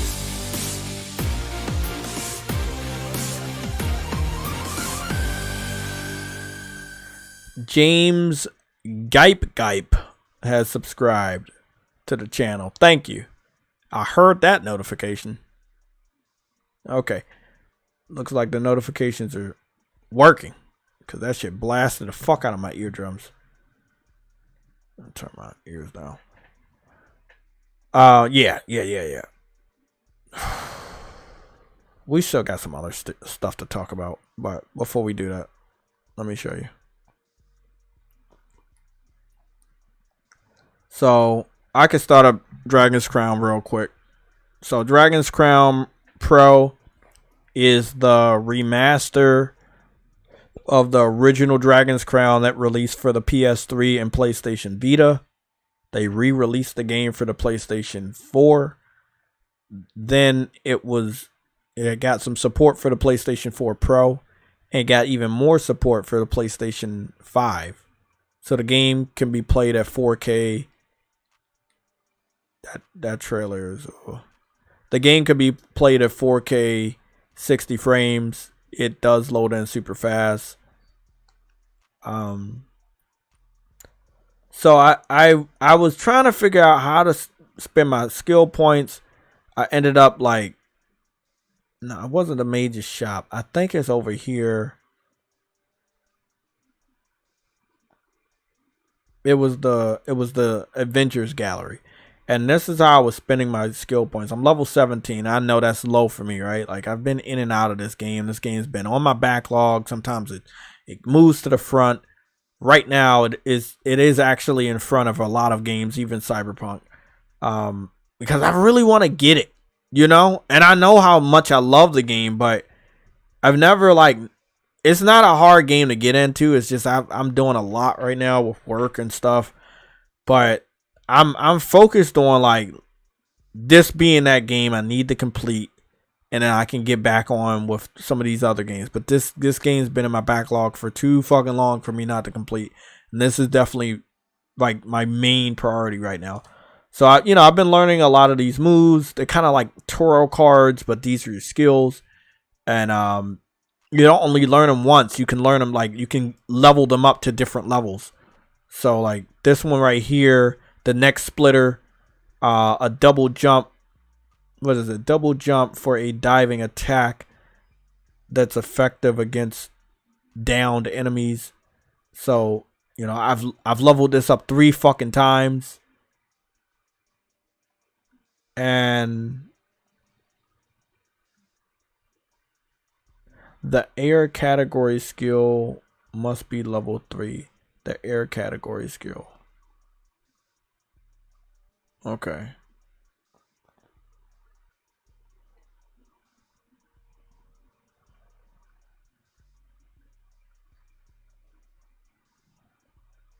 Oh, I gotta be level 20 to level this shit up again.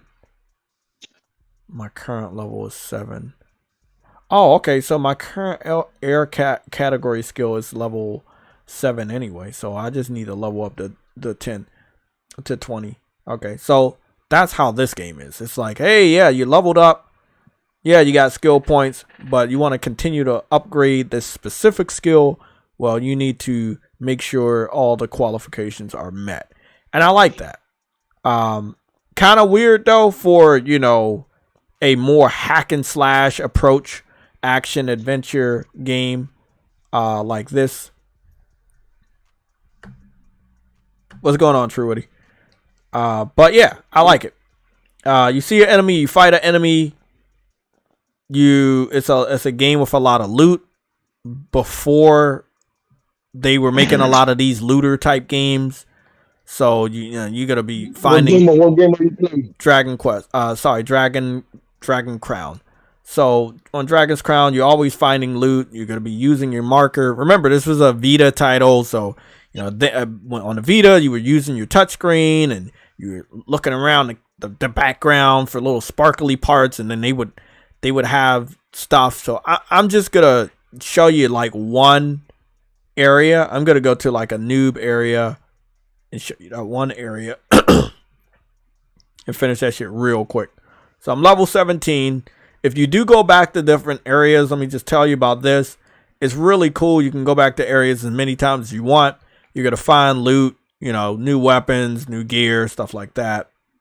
But you also will find skeletons on the ground. Now, if you have a mage or if you have a sorcerer, you can use the powers to resurrect those skeletons to fight for you. Now, if you don't have a mage or a sorcerer, you can just pick those skeleton bones up, take them to the church, and you can either bury those bones, or you can bring those bones back to life to the person they used to be, so that you can use those people to go on a mission with you. So it might be a knight, it might be a sorcerer, it might be the dwarf with the two-handed axes or two-handed weapons. It could be the elf that shoots the arrows, or the sorcerer that is also like the mage. I think there's somebody, and then the Amazon. So it could be like that. There are things in the background, so you're gonna see me like moving my marker around, and you'll see stuff like sparkling. You don't have to do this while you're fighting. You can do this at any time you want, but that's how it is.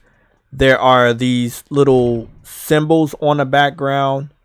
If you get the combination correct, and I never do most of the time, but once you get the combinations correct on these symbols, it can give you like a buff or a perk. You might protect yourself with wind. You may get like, I'm trying to do the combination. I can't fucking find it, but I'm gonna find it. But yeah, it's a lot to this game. It's very different. This game's made by Atlus and Sega, and even though Sega and Atlus has been putting games on Xbox and Nintendo for a while now, they seem to not care about this game to the point that they want to put it on other platforms. It's not to say that they won't, but they just haven't yet. So yeah, I'm just showing this off real quick. Again, you see the enemy, you fight the enemy. So if you're worrying about, oh, is it a turn-based? It's not turn-based. It's not turn-based. If you want to run through the whole area and not use the right analog stick to see where the treasure is, you perfectly can. You don't have to fucking do that. You can just hack and slash as much as you want. But I'm doing that so I can get a better score. And the better score you get, the higher you level up. So you probably want to. You want to definitely look around and see what shit's in the background. You can run. You don't have to walk.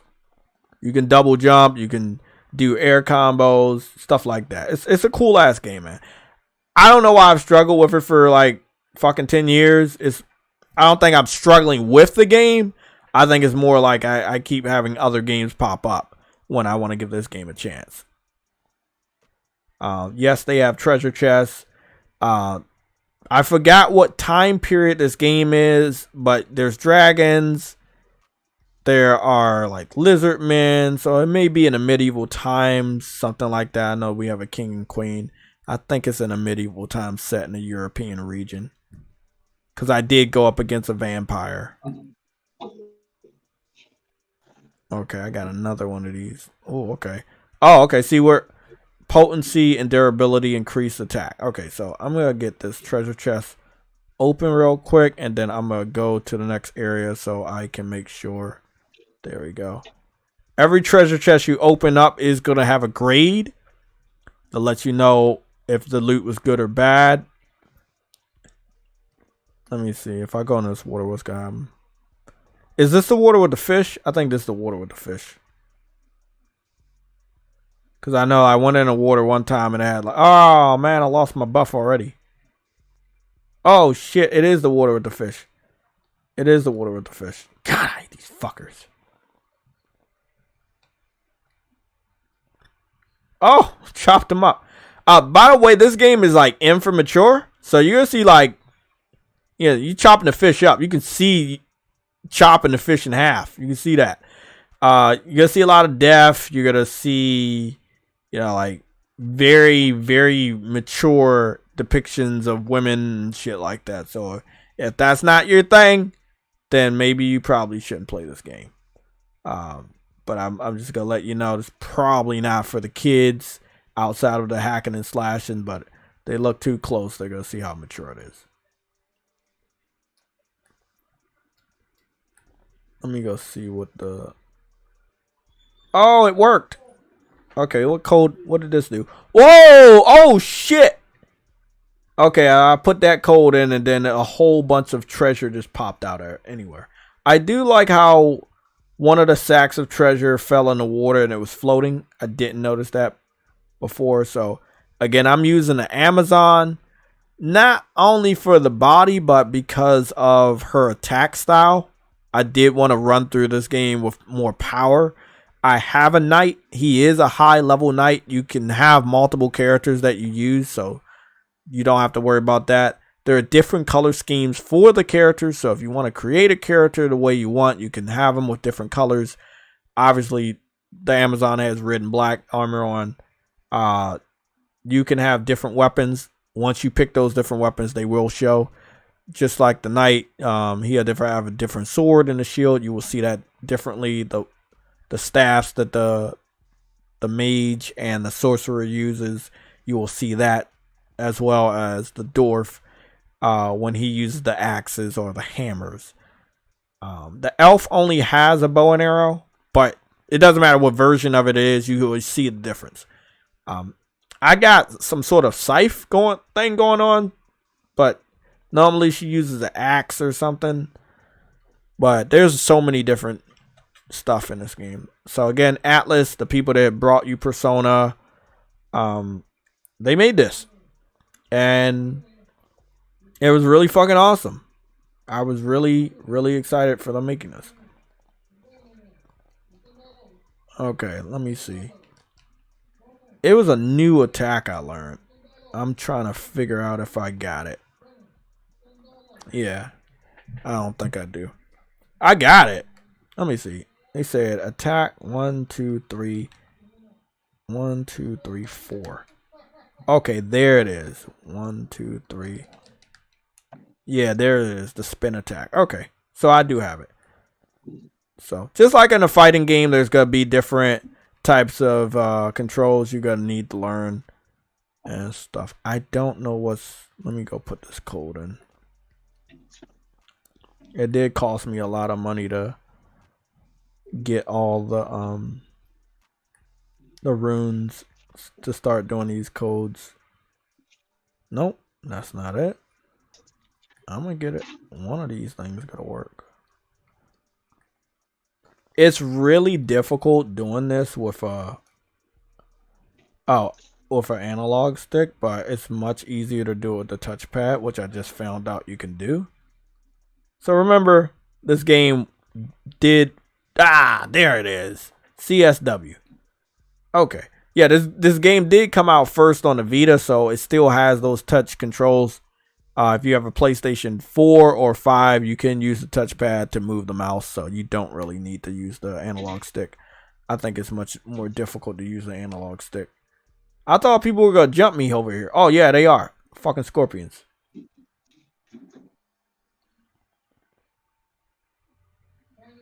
Okay. So I think that there's a code on the wall right there, so I'm going to figure out what this is. Thank you guys for bearing with me on this. No, that's not it. That is really, really irritating. Fuck. It didn't work? Fuck. Okay. Gotta get this.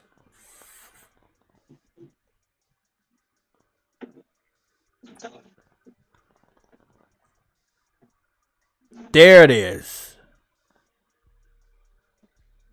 Treasure hunter's friend uncovers a hidden treasure. Oh, okay. Got an extra treasure chest in here. B. That's much higher than the D's and the E's I've been unlocking. Okay, so that's all. You do, like, again, just like a normal RPG, you're definitely going to want to go to the hidden rooms. With the art style that they have, which kind of looks like an old style art from European times. It looks amazing. I really do like this art style that Vanillaware has going on. It has been doing for a while, but sometimes it'll look like you can't go in the background, and you can. So, you know, you probably don't want to run through the maps as quickly as most people do, because you'll miss shit. Oh, shit. Okay. Now, I just want to let everybody know, you do not have to... What is this? Oh, yeah. I forgot about that. So, I can throw my weapon. You can throw your weapons on here. So, once you throw your weapon, you can... Just like an old school arcade, you can just throw your weapon and leave it there. But you will be able to have different attacks. So, she'll be kicking a lot more. And she got like dive kicks and shit. So it's a really cool ass game. At any time you can go back and pick the weapon up by just standing next to it. But yeah, you can throw your weapon, and throwing your weapon is going to deal a lot of attack to the enemies. Okay. So I'm all good now. This is a solid ass fucking game, man. It's mature as fuck, but I had no idea how mature it was. Hold on. Is there another code? Fuck, am I even gonna get this one? No. Who is that? Who is... Oh shit, it's Yoshi. I forgot. Yeah, so you can also ride enemies on here. I forgot how you did it. Oh, okay, there it is. There it is. I'm gonna see.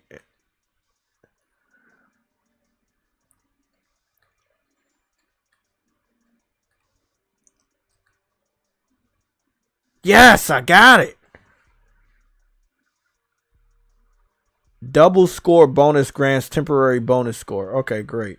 Gonna want that. Okay. So you can see right here. Now it's super mature because your fucking titties are bouncing around and shit. But I'm on the raptor that I just defeated. And now I can fight while on the raptor. So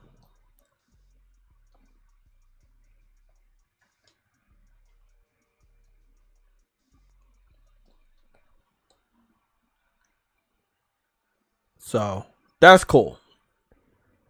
So yeah, and then the magician turned all the wooden crates into fucking tree monsters that are gonna help us. So that was pretty cool too.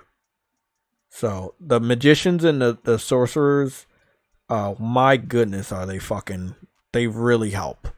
So it'll be us four, but then if there's some skeletons on the ground, they can bring them to life, and then they're a fight with us. And there's an enemy that you can mount, then you'll defeat them, and you can ride on them, and then they'll help with it. So it gets wild. It gets really, really wild.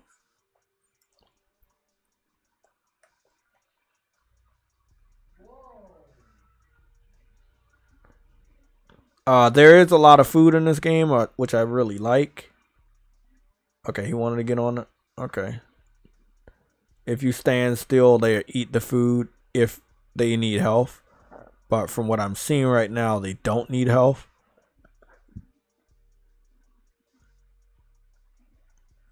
At least my character doesn't. Oh, okay. This is the boss. He's gonna go down fast. He's going down fast. Oh, really? That's how you feel?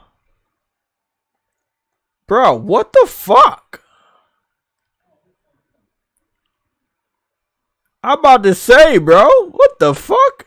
I'm level 17. You're supposed to be a level 4. I know you ain't giving me any trouble. Okay. So, it took me like 13 minutes to go through that area. Just because I wanted to do all the codes and shit.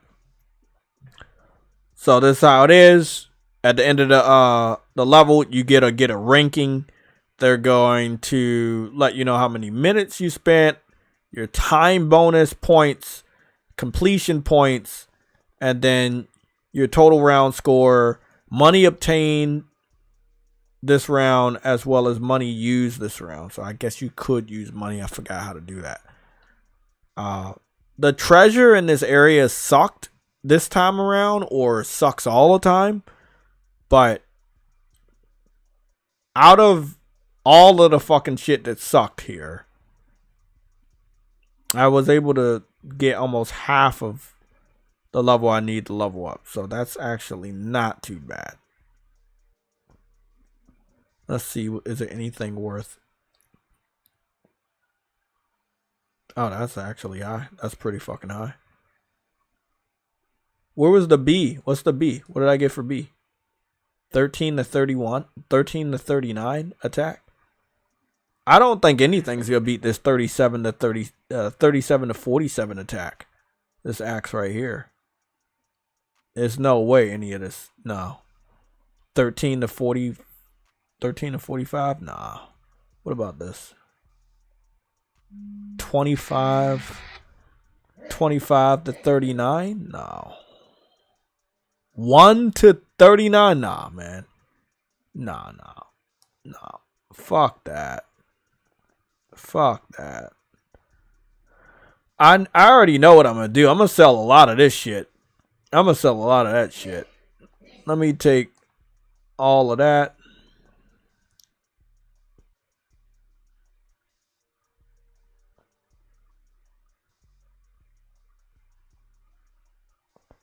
Okay, you talking about the boss now.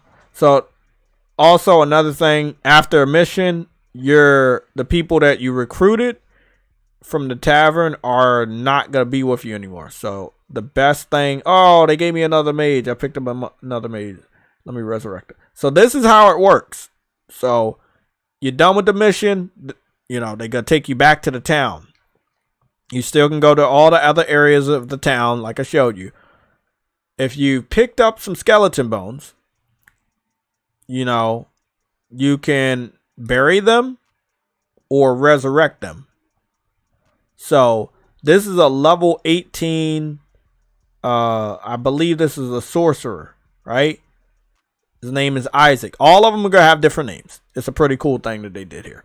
So this dude's name's Isaac. This is what his health looks like, his strength, all of that, all his gear is right there. So basically, I want another magician just in case I run one down.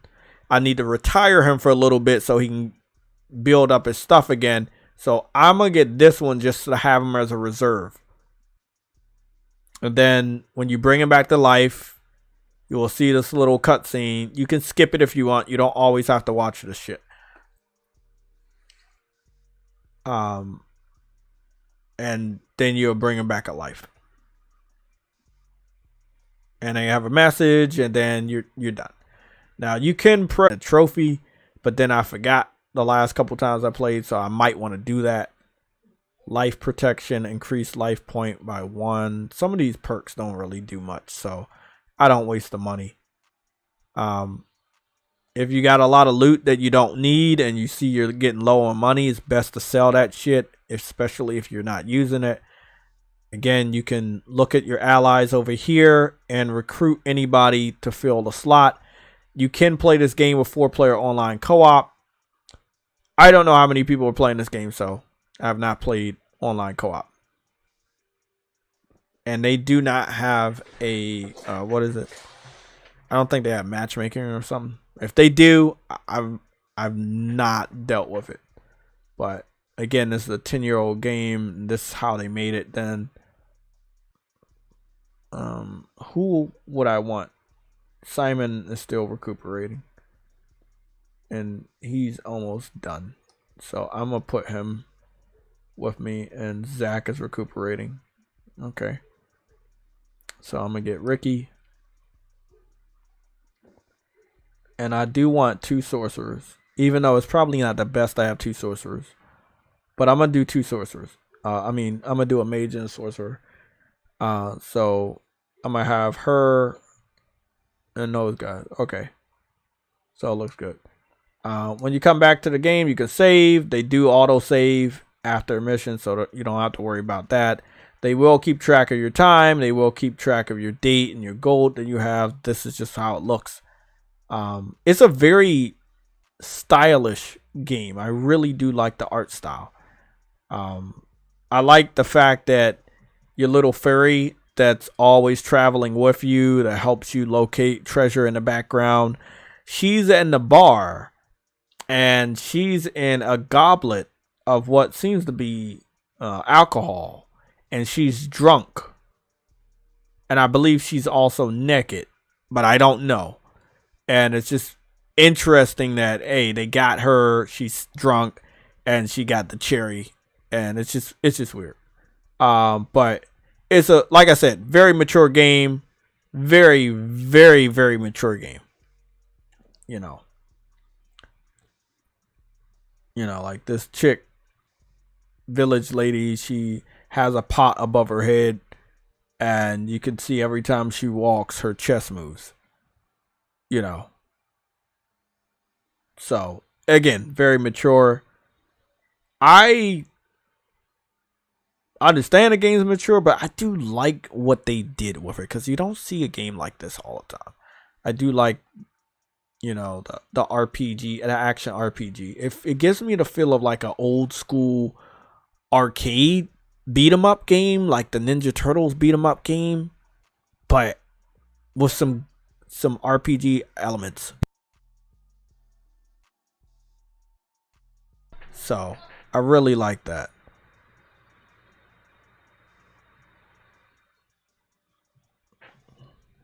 What's wrong with the chat? Is that the last message I got? Okay. But yeah, this is Dragon's Crown. This is my game right now after beating Spider-Man. And then you'll probably see me bounce around with all the other games that are on. By the way, I went into Lost Epic. I got 1 trophy. I was very disappointed with the game. I had picked this up a while ago, and I played it for the first time the day before yesterday, and I was disappointed. The game's only in Japanese. So, there's English subs in words and stuff, but the voice acting is only in Japanese. I like the type of game it is. I would like it more if it had English voice acting. I already got 1 trophy, and I don't want to make a habit of having games that with only 1 trophy. So I may try my hardest to go back into this game, but knowing that there's so much dialogue, it would be much more helpful for games like this that have lots of dialogue to try to pay American voice actors or European voice actors to do audio. You know, if a Japanese developer is wondering why the game hasn't gone mainstream yet, maybe it's because some people do want to listen to the story in their native language. Again, not trying to be mean or anything, but I mean, I would buy a lot more of the Japanese RPGs if they had English voice acting. And there's so many of them that I skip every year because they just don't. So I'm hoping that, well, I've been hoping for a long time that changes. And in many cases it does, but then in so many cases it doesn't. So, you know, it is what it is. I was really looking forward to diving into this one, but this one is definitely not going to stay on the list. Yeah, so my next game, what is it? We got Gran Turismo 7 is going to stay on my list. Final Fantasy 7 Crisis Core Reunion is going to be staying on my list. Anno Mutationum is staying on the list. And Yeast 8 is also staying on the list. So these are the games I'll be bouncing back, trying to knock off. And where the fuck is Cyberpunk? Like, Cyberpunk is supposed to be on the fucking list too. I don't know where Cyberpunk is. But speaking of, let me just make sure this is a good weapon. Oh, it's low. Now it's low. Okay. So. Whoa. Where's that axe that I got? I got an axe. Oh, hold the fucking phone, man. Hold the phone. Didn't I just pick up a fucking axe? Yes, this one right here. Didn't I pick up the axe? How do I... Okay, something's not working. This ain't right. Okay, so I picked up the axe. So how do I transfer that over so I can start using that shit? Because that motherfucker is like that. Accessories. Okay.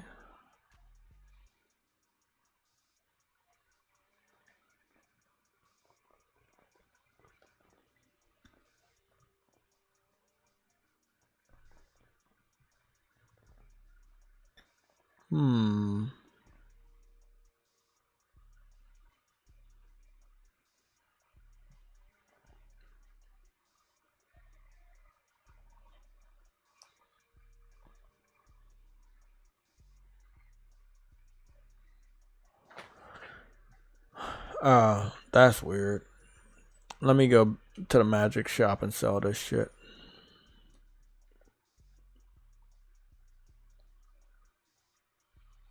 Yeah, I'm not understanding it. All the weapons are right there. Why won't they let me use all? 37 to 47. Okay, we got that one. Want to use this, want to use this. No, I don't need this. Looks cool, but I don't need it. No. No, I'm good. Nope. Nope. Nope. Maybe. Okay. If I switch back to the knight, I'm good. If I switch back to any of the mages, I'm also good.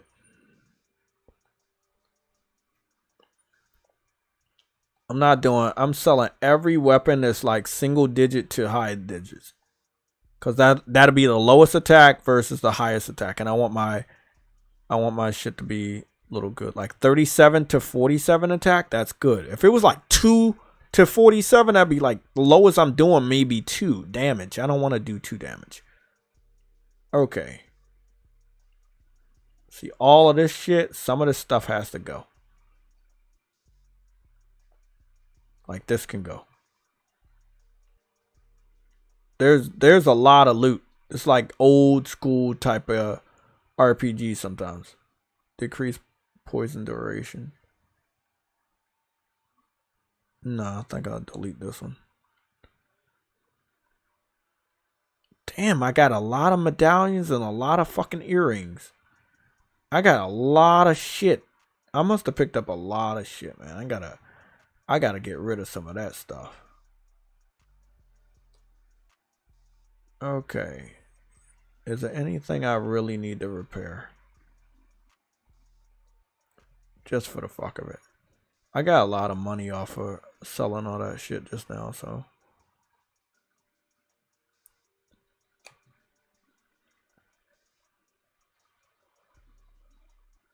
Yeah, exactly. Be more careful. True Idiot talked about that too. Like, can't play One Piece because without no English voice acting. I would have been gotten into the One Piece video games, but no English voice acting. And they continue to do it.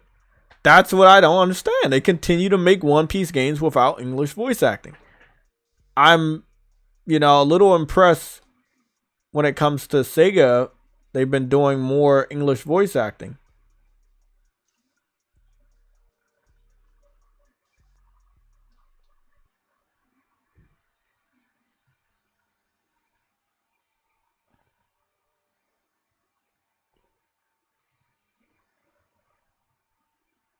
So weird. I don't know what that's all about.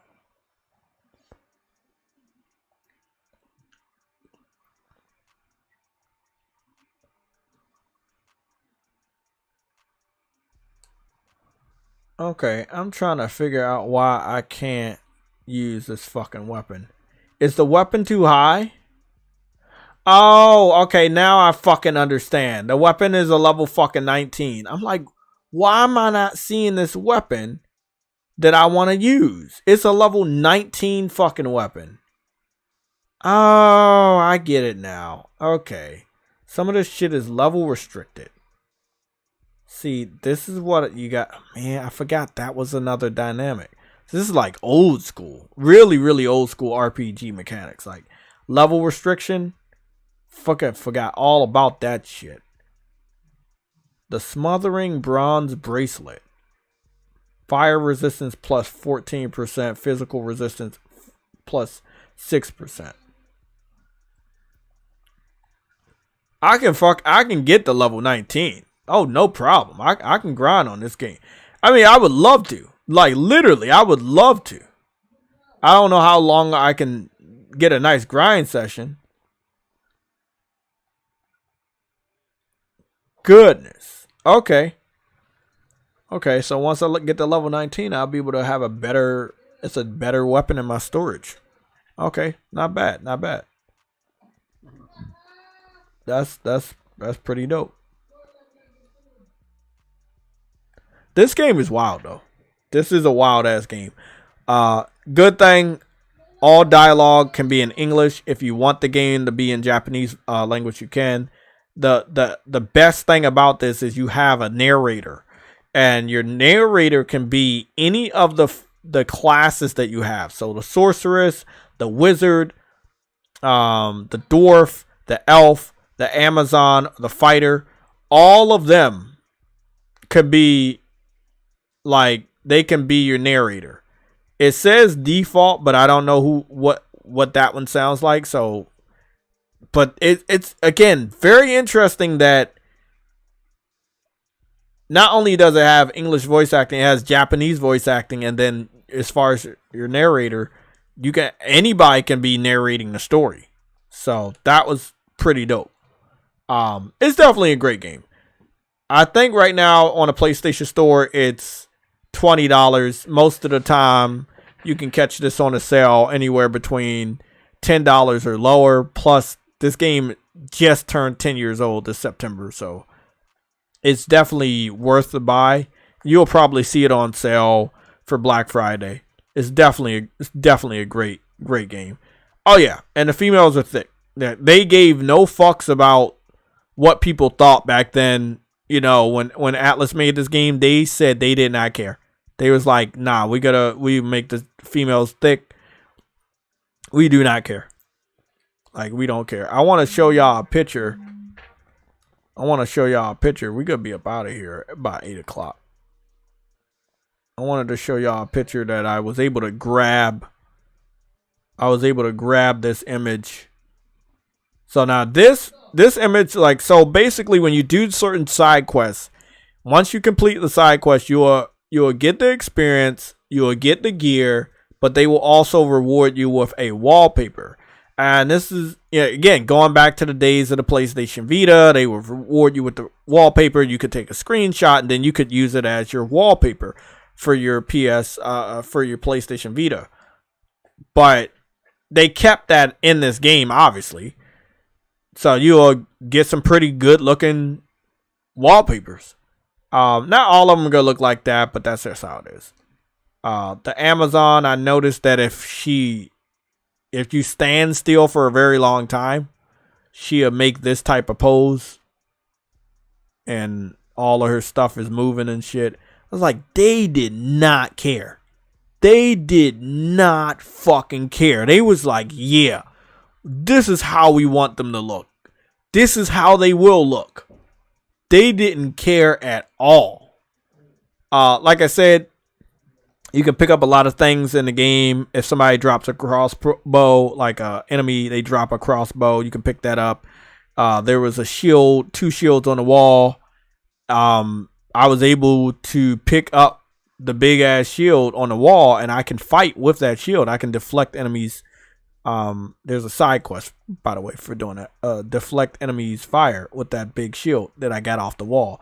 So it's a lot of things in the back of the scene that looks like you can't access it because of how the art style looks, but you can.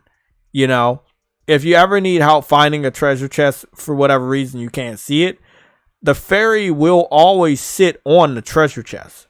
So if you just follow her, she'll lead you to the treasure. There's carvings in the background, and if you have all the runes, you can do the code and get different perks and buffs. This right here, I was able to grab this. This is when you're in the tavern. If you're fast enough, it took me so many chances to get this screenshot, but if you're fast enough, you can grab this screenshot on the PlayStation 4 or 5 when all the classes are at the tavern together. So you have the sorceress, you have the wizard, you have the elf, the Amazon, the dwarf, and you have the fighter, aka the knight. And I just thought this was awesome. Like, Dragon's Crown has a huge fucking following. It really does. It really is an amazing following. Very, very awesome game.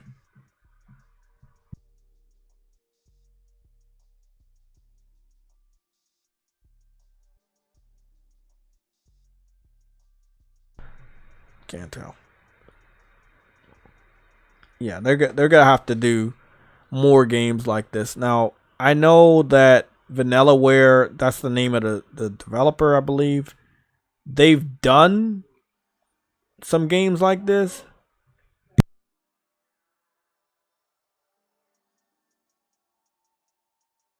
but I don't know if I got the full list of them. There was one game I really wanted to play. Vanillaware. Vanillaware, video game developer. According to Wikipedia, Vanillaware Limited is a Japanese video game developer based in Osaka. No, then so if I put Vanillaware, they're not gonna know who it is. They're so small, and most of their games are on PlayStation. But yeah, they're so fucking small. I think I have a better chance at searching Atlas. Now I know that most of the games that pop up are gonna be Persona, right? Yep, that's it. Vanillaware is so fucking small, man. Oh my god. There was a game that they just put out on PlayStation Plus from Vanillaware, and it's really good. It's really, really good. Hold on, let me find it. I was gonna play Gungrave. I'm not playing that shit. Oh, oh shit. The PlayStation Plus games are out. Oh, It Takes Two is on PlayStation Plus? I did not know that. Oh, they must have gave us some additional games, because I didn't know It Takes Two was on a PlayStation Plus. What is this? No, I'm good. I'm not doing any more of those types of indies. Okay, this is the Aliens Fire Team Elite. Okay, let's go see what this is all about. Talking about the best co-op. Cool. I think this is only 3-player co-op. Let me go check. Let me just make sure I check. Yep, supports up to 3 players. Okay. Okay, cool.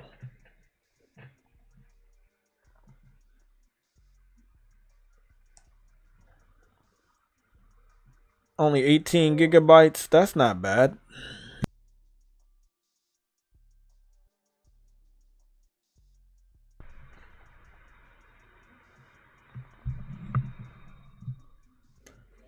Okay.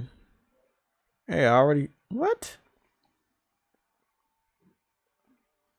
Oh, I was about to say. I was like, man, I already selected the version. Okay. Darth Seth 24. You said you were playing Dragon's Crown on the Vita. Yeah, it was it was made for the Vita and PS3. It was really, really good. Really, really good. And it still is good.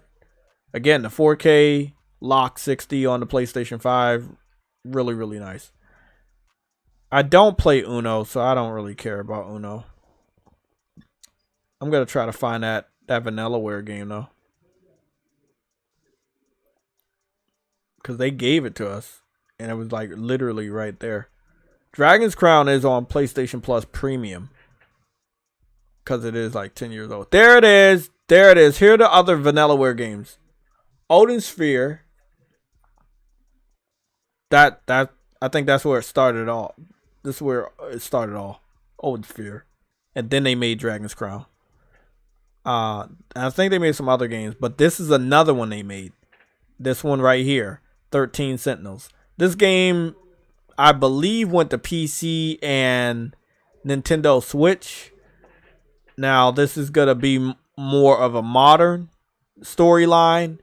Still, they're very unique art style that they have going on here. And it looks like you're going to be taking control of different teenagers in Japan. So, more of an anime take. And yeah, even though it is Sega and Atlas, you know, for Vanillaware, they had never really done something like this. I liked it. I just didn't like the fighting, which I had to get used to, and I never did. And I dropped the game. So, you're going through the different stories and the lives of the different students and stuff. But there is some robot war going on. And I think that's awesome. It's always cool. Giant robots. But the combat, the way they did the combat was not good at all. They tried to do something new and it didn't work. I like the story. I love the art style, but I was not rocking with the combat. Now, when it came to Dragon's Crown and Odin's Sphere. Both of those, the combat style is you see the enemy, you fight the enemy. It's action, almost kind of beat 'em up. And this one, they kind of went with like some sort of RTS type shit. And I did not like it. But I think if I would have stuck with it, I would have found out that the story was awesome. But yeah, I did not rock with this.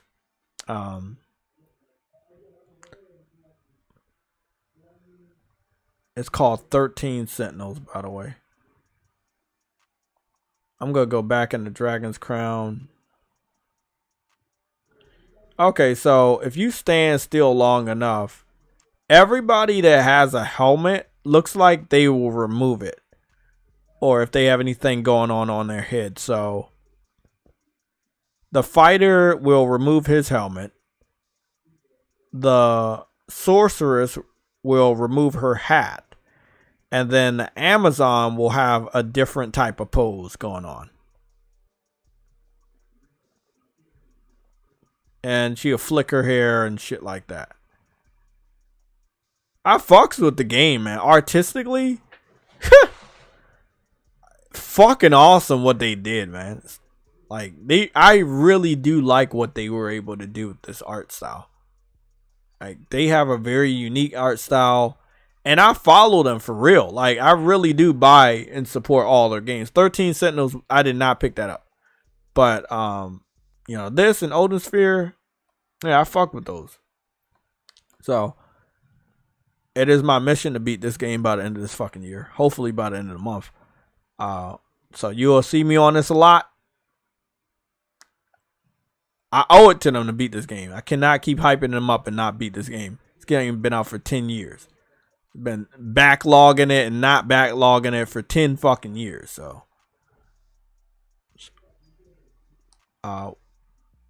while we're here, let me make sure I save. What games are you guys playing, or do you want to revisit that you haven't beaten, that you're trying to beat before the new games? Do you guys have anything in your backlog? I know everybody has a backlog. So don't be ashamed. Trust me, I'm not. By the way, we got 30 minutes until 8 o'clock.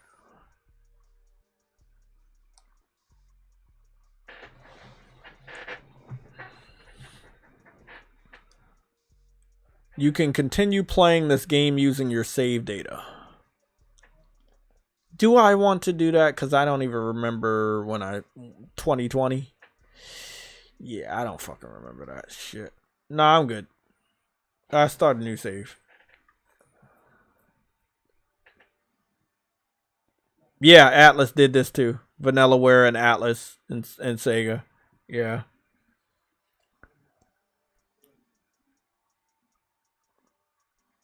Very, very interesting, man. Like their art style is just fire. It's like they have the most badass art style, recognizable art style ever. Please select an audio language. Audio language can be changed at any time in the options menu. So again, this is what I fucks with. They will always do English voice acting. They will have Japanese voice acting if you want it, but they will also have English voice acting.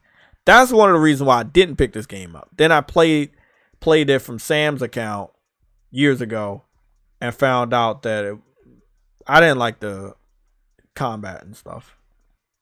But this was a much more modern game than you're normally used to from them. So, you know, you got modern civilization, cars, shit like that, school kids.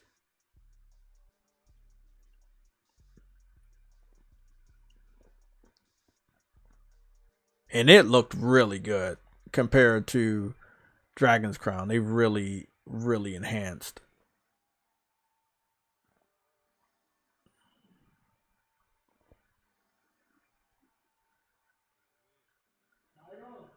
My goodness.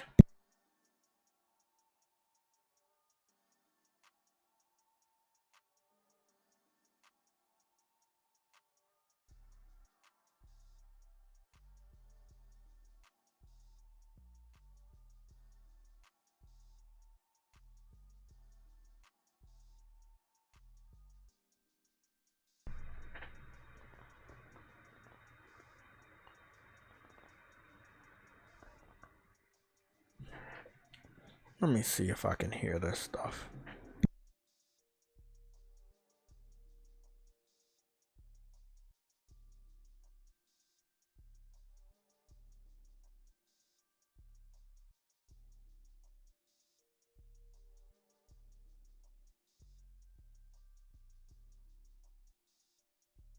Inside the robot?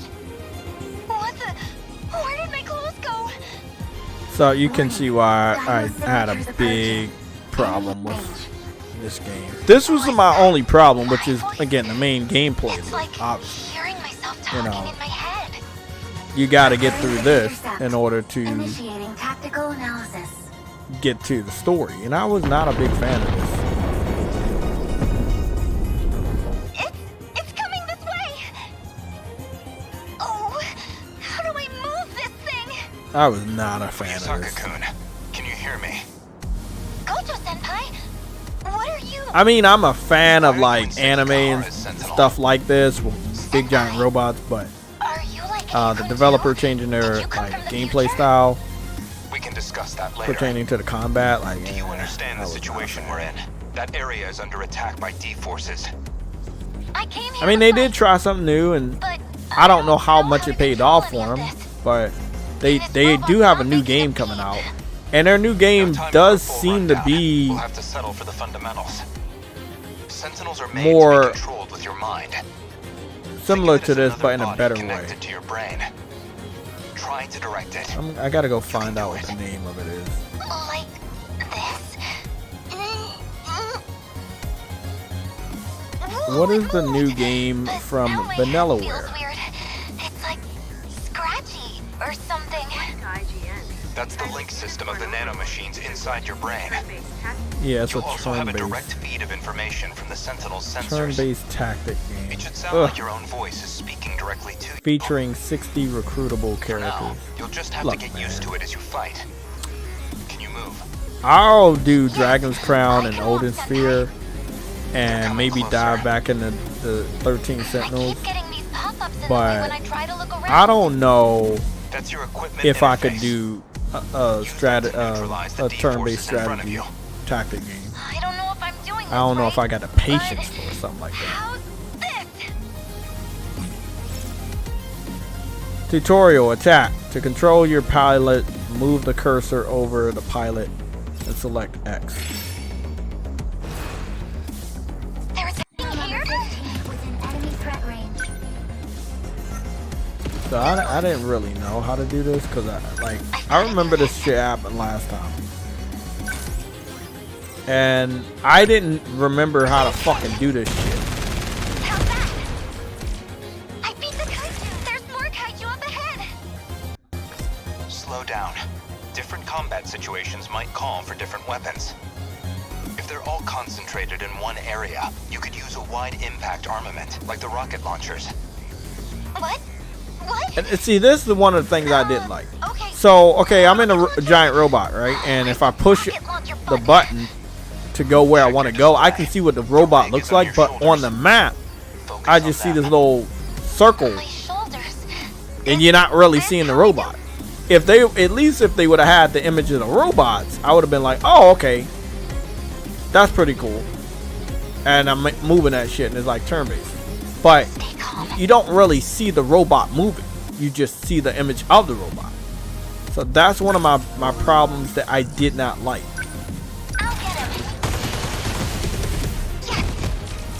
I got him. Yeah, I got him. Yusaka-kun, can you evacuate? I think that a massive kaiju is approaching if from I behind. give this game another chance, What? Where? then I can get through with this. Yusaka-kun, number 15's taken damage to the rear exhaust system.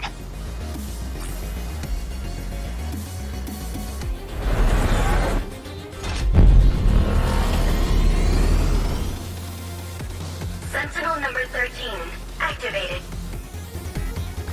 Another Sentinel's been transmitted behind you, Yusaka-kun. But who is it? This is Sentinel number 13. Moving to cover Fuyusaka-san. Karabe, what are you doing here? I can't let this turn out like Sector 3. Izumi? No. I would There's no watch way an his memory anime. could have returned. I remember.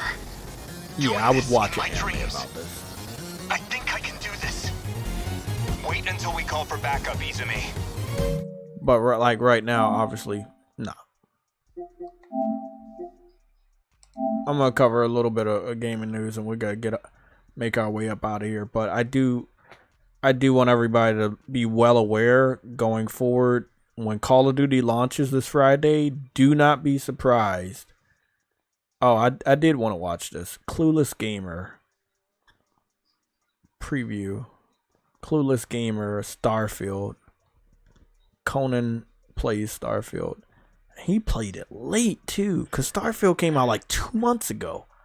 He didn't even do a fucking like, let me play that shit before it comes out. He did that shit 2 months after, which is definitely different for Conan, because his Clueless Gaming segment, he normally gets a preview of the game and plays it like a week or more. It's so weird. I want to watch that, because I know he's gonna shit on that game, especially since the video is only a minute long. He probably is not gonna like that shit. Damn. Oh, that shit about to be funny. 4 days ago? I didn't even know he did a Clueless Gamer. I gotta watch that. That shit's gonna be funny. Okay. That's something to watch.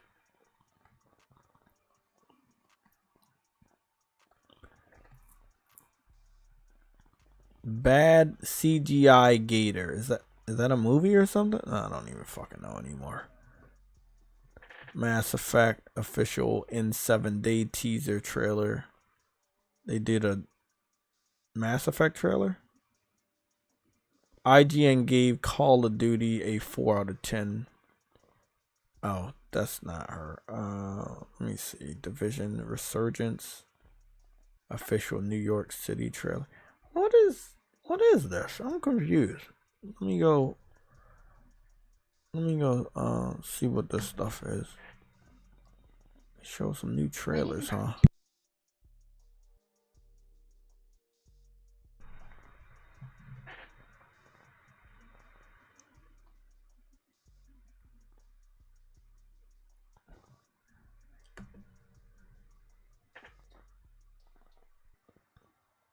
Okay, Darth Seth 24. You said you're gonna be going back and playing Xenogears. Okay, that sounds good.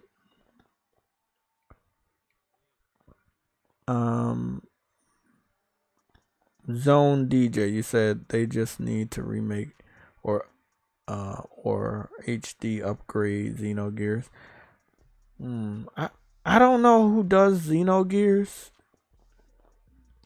I want that same thing too. It just doesn't seem likely, but because they should have did Xenogears, like they should have did Xenogears a long time ago. So what is this? Let me guess. This is a cell phone Division game. This Division game is based on cell phones.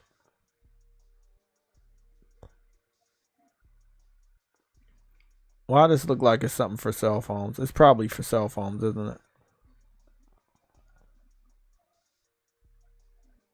It's definitely not for consoles, because this shit look like dog shit.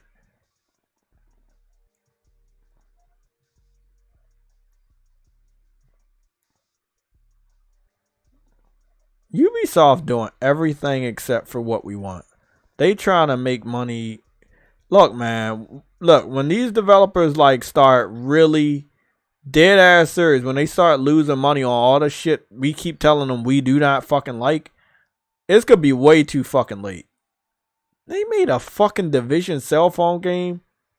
That is not what you should be doing. Watch this later too.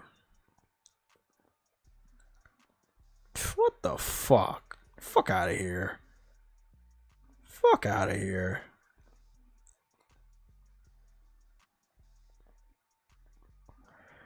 Mass Effect character look fire. Okay, well, let me go see. Y'all know I'm not like everybody else, so when I see some gameplay, I give a fuck. Teasers don't do shit for me. I need a release date. I need a release year. That'll get me excited. That's not enough. That's definitely not enough. That ain't shit. That wasn't shit. I'm good. Moving on. Let's see what else. Want to watch that movie. Shogun. That nigga really be he in so many Japanese movies now. That's so fucking dope.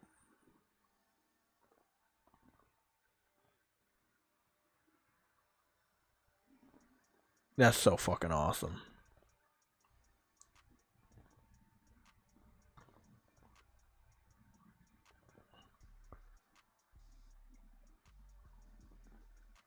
People find there's so many different things you can do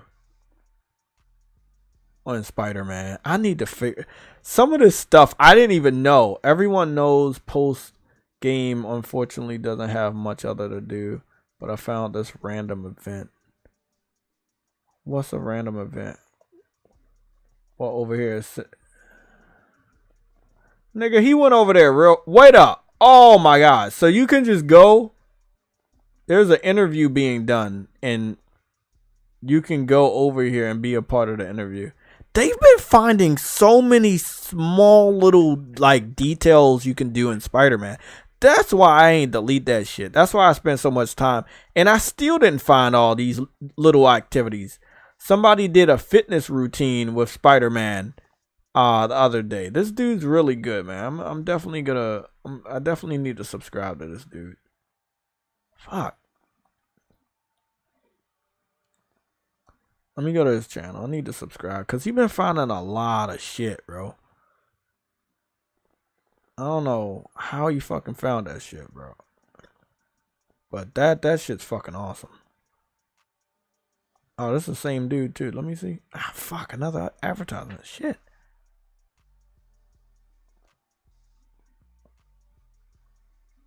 I realized you could do this after 50 hours. Clickbait, because I have to watch the video to find out what the fuck he talking about.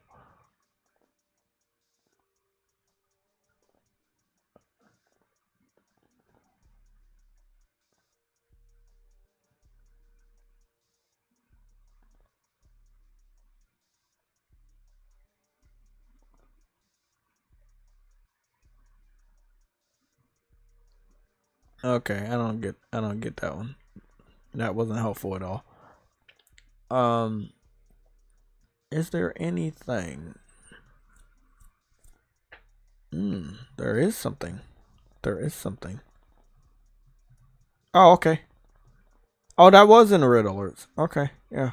I mean, obviously we can confirm that. But big shout out to Frostbite, and he put this in a red alert so that we could have that confirmation. Development of a live action film of The Legend of Zelda to start. The film will be produced by Nintendo and Arad Productions Incorporated and directed by West Ball. The film will be co-financed by Nintendo and Sony Pictures Entertainment Incorporated, with more than 50% financed by Nintendo. And the theatrical distribution of the film will be worldwide by Sony Pictures Entertainment. Damn, ain't that funny? That funny. That's irony. That is irony. Wow. Hope they don't fuck Sony over on this, cause I don't think they want to repeat a 1994. But Sony and Nintendo working together, huh? To bring a Zelda movie out. Goodness, do they got like a date? That's wild. That's wild. Sony and Nintendo working together. Goodness, to bring out a Zelda movie. You know that shit gonna make bank. If if a Zelda movie come out and don't make bank, it's no way. It's no way you can do a bad Zelda movie. It's just no fucking way. Like, that movie gonna be hot fire, bro. Like, and I think it's a live action. It is live action, yeah. Bro, a live action Zelda movie, you can definitely do really good shit with that. You can do good shit with that. Yeah. That is definitely, I would watch that. I want the movie theaters to see Mario. I will definitely be in the movie theaters to see Zelda day one.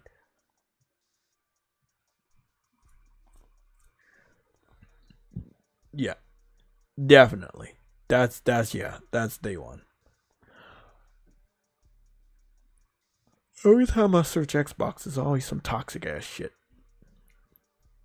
Enjoy over 100 high quality PC games plus access to, what is this? Is this a advertisement? Let me see what this is about.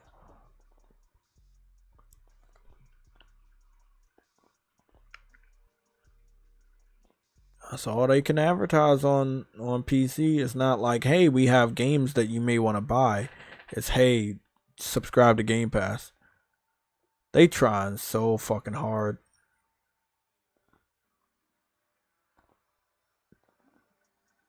And they, bro, most of these games are dog shit. Sea of Thieves old, Grounded old.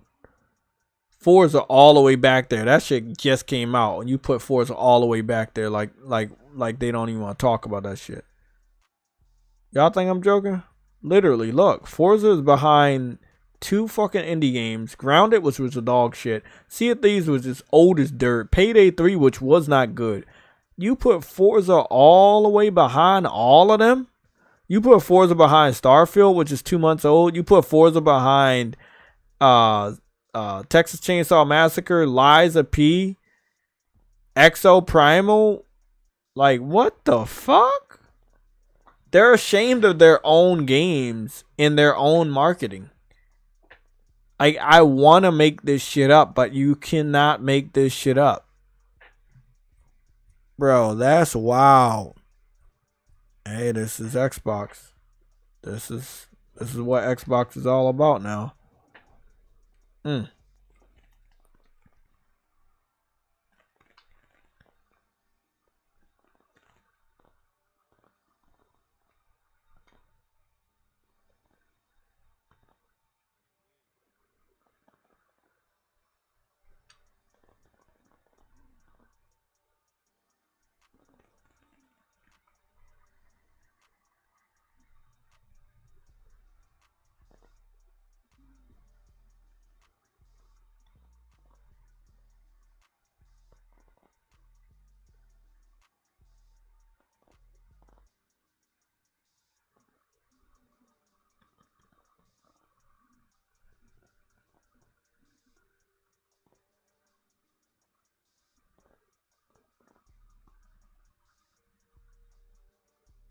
What the fuck is going on?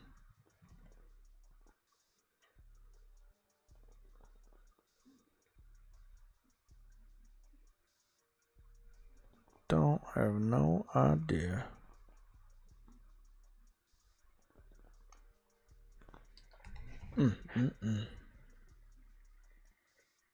That's weird, man. You can't. I mean, I don't think the PC fans care about Forza. So maybe they've made this advertisement to reflect on what their interest is. And maybe they're just not interested in Forza. But if the majority of gamers you're marketing your games to are PC fans and not Xbox console owners, and Forza is not something they like, then they probably shouldn't have made a Forza game this year. I feel like you just wasted your own money making a game that nobody was gonna buy. Like, that's really just a waste. A waste of fucking time, man. This just really is a waste.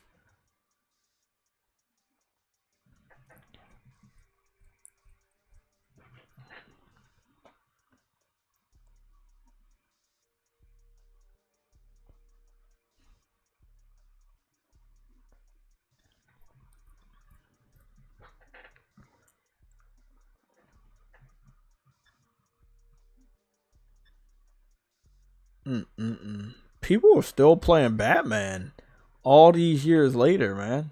Damn. Makes me want to play that shit.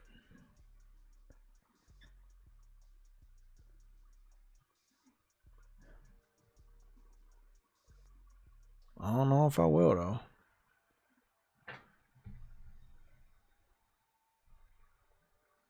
Besides the confirmation from Sony and Nintendo making the Zelda movie. Fuck. One second.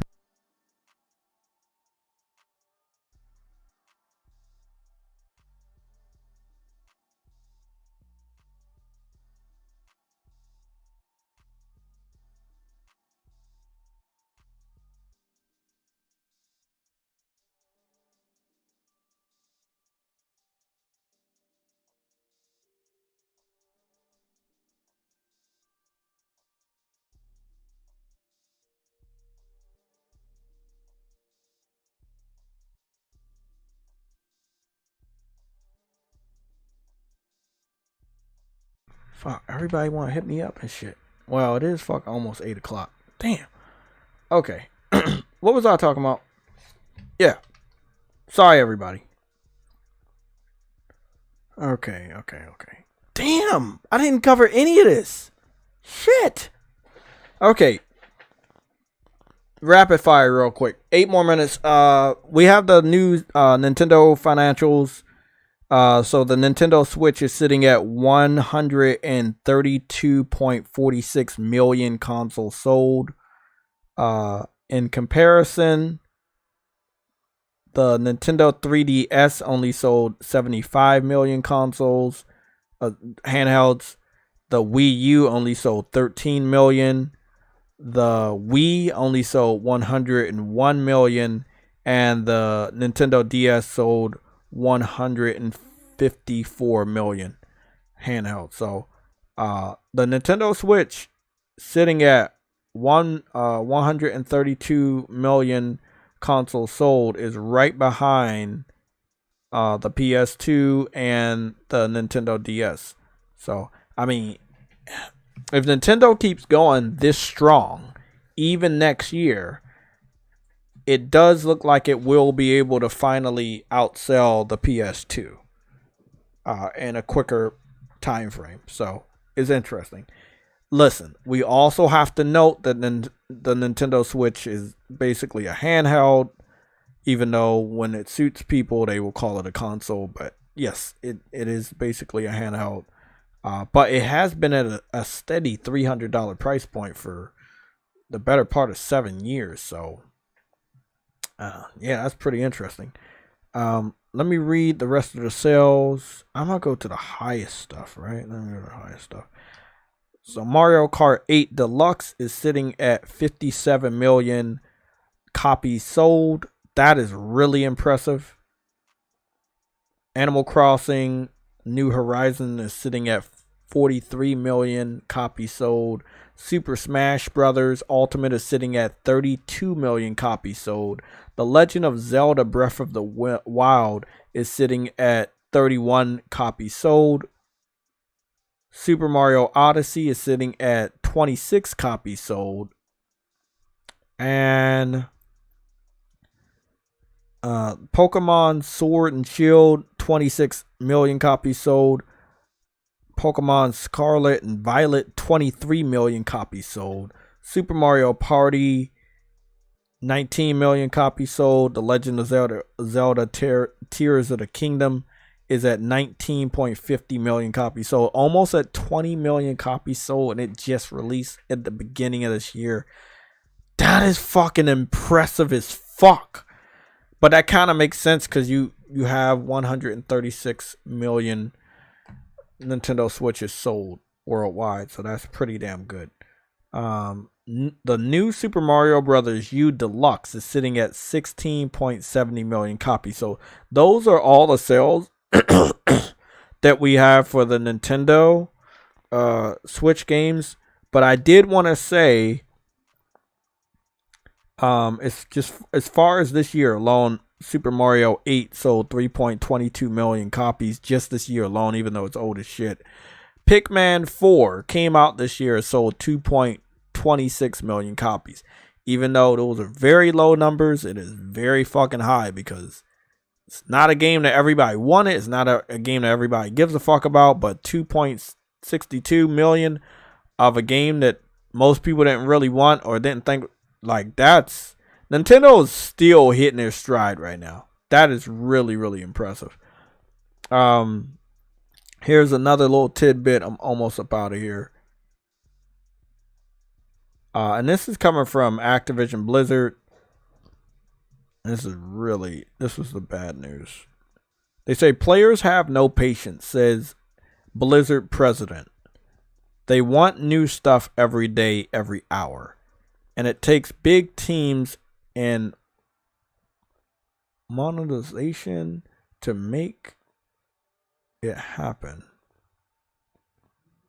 Monetization to make it happen. So basically he's saying it's taking big teams and us nickeling and diming you to make it happen. No, it really doesn't. Because you nickel and dime motherfuckers all the time and they're not giving you... Okay, so just say lack of money. You're not making enough money to make new shit. Man, even the biggest people in the gaming industry don't know how to make a successful games as a service. And that is really interesting. I also wanted to confirm that the Metal Gear Solid Master Collection Volume 1 dropped from the number 4 spot last week at its launch all the way down to the number 30th spot. And that is after a 85% decrease in sales. So, you know, I had said something about Metal Gear this Sunday. And I guess I'm going to stand by that. And that is that Metal Gear Solid, it is a great game, but it is nothing without Kojima. And it should have been a remake. At least one or two of the games in that collection should have been a remake. And the fact that it wasn't, and from what I've heard, they had some really, really massive problems on the PC port side. It did not help their reputation. I don't trust Konami or anybody Konami is working with to produce a high quality Metal Gear Solid game. Even the Metal Gear Solid 3 Snake Eater remake. I just don't trust them. But, you know, I'll be saying I told you so in a few years when that game comes out. But man, nah, they not on that. They not on that.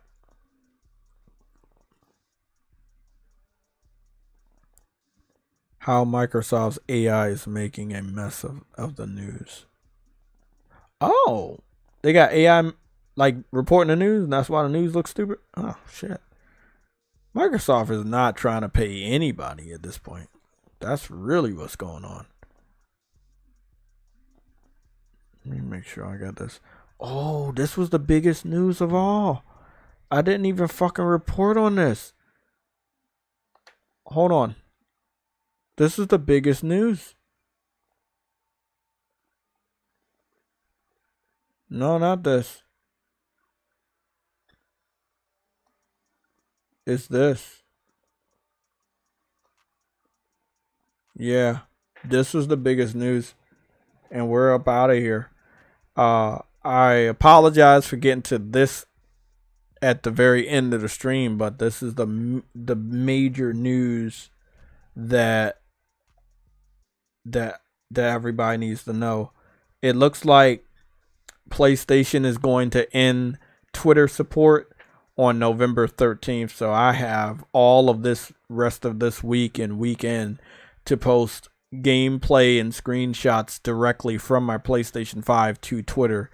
And this seems that the API, I think it's called the API, the application, like Elon Musk is trying to charge like a shitload of money for people using it.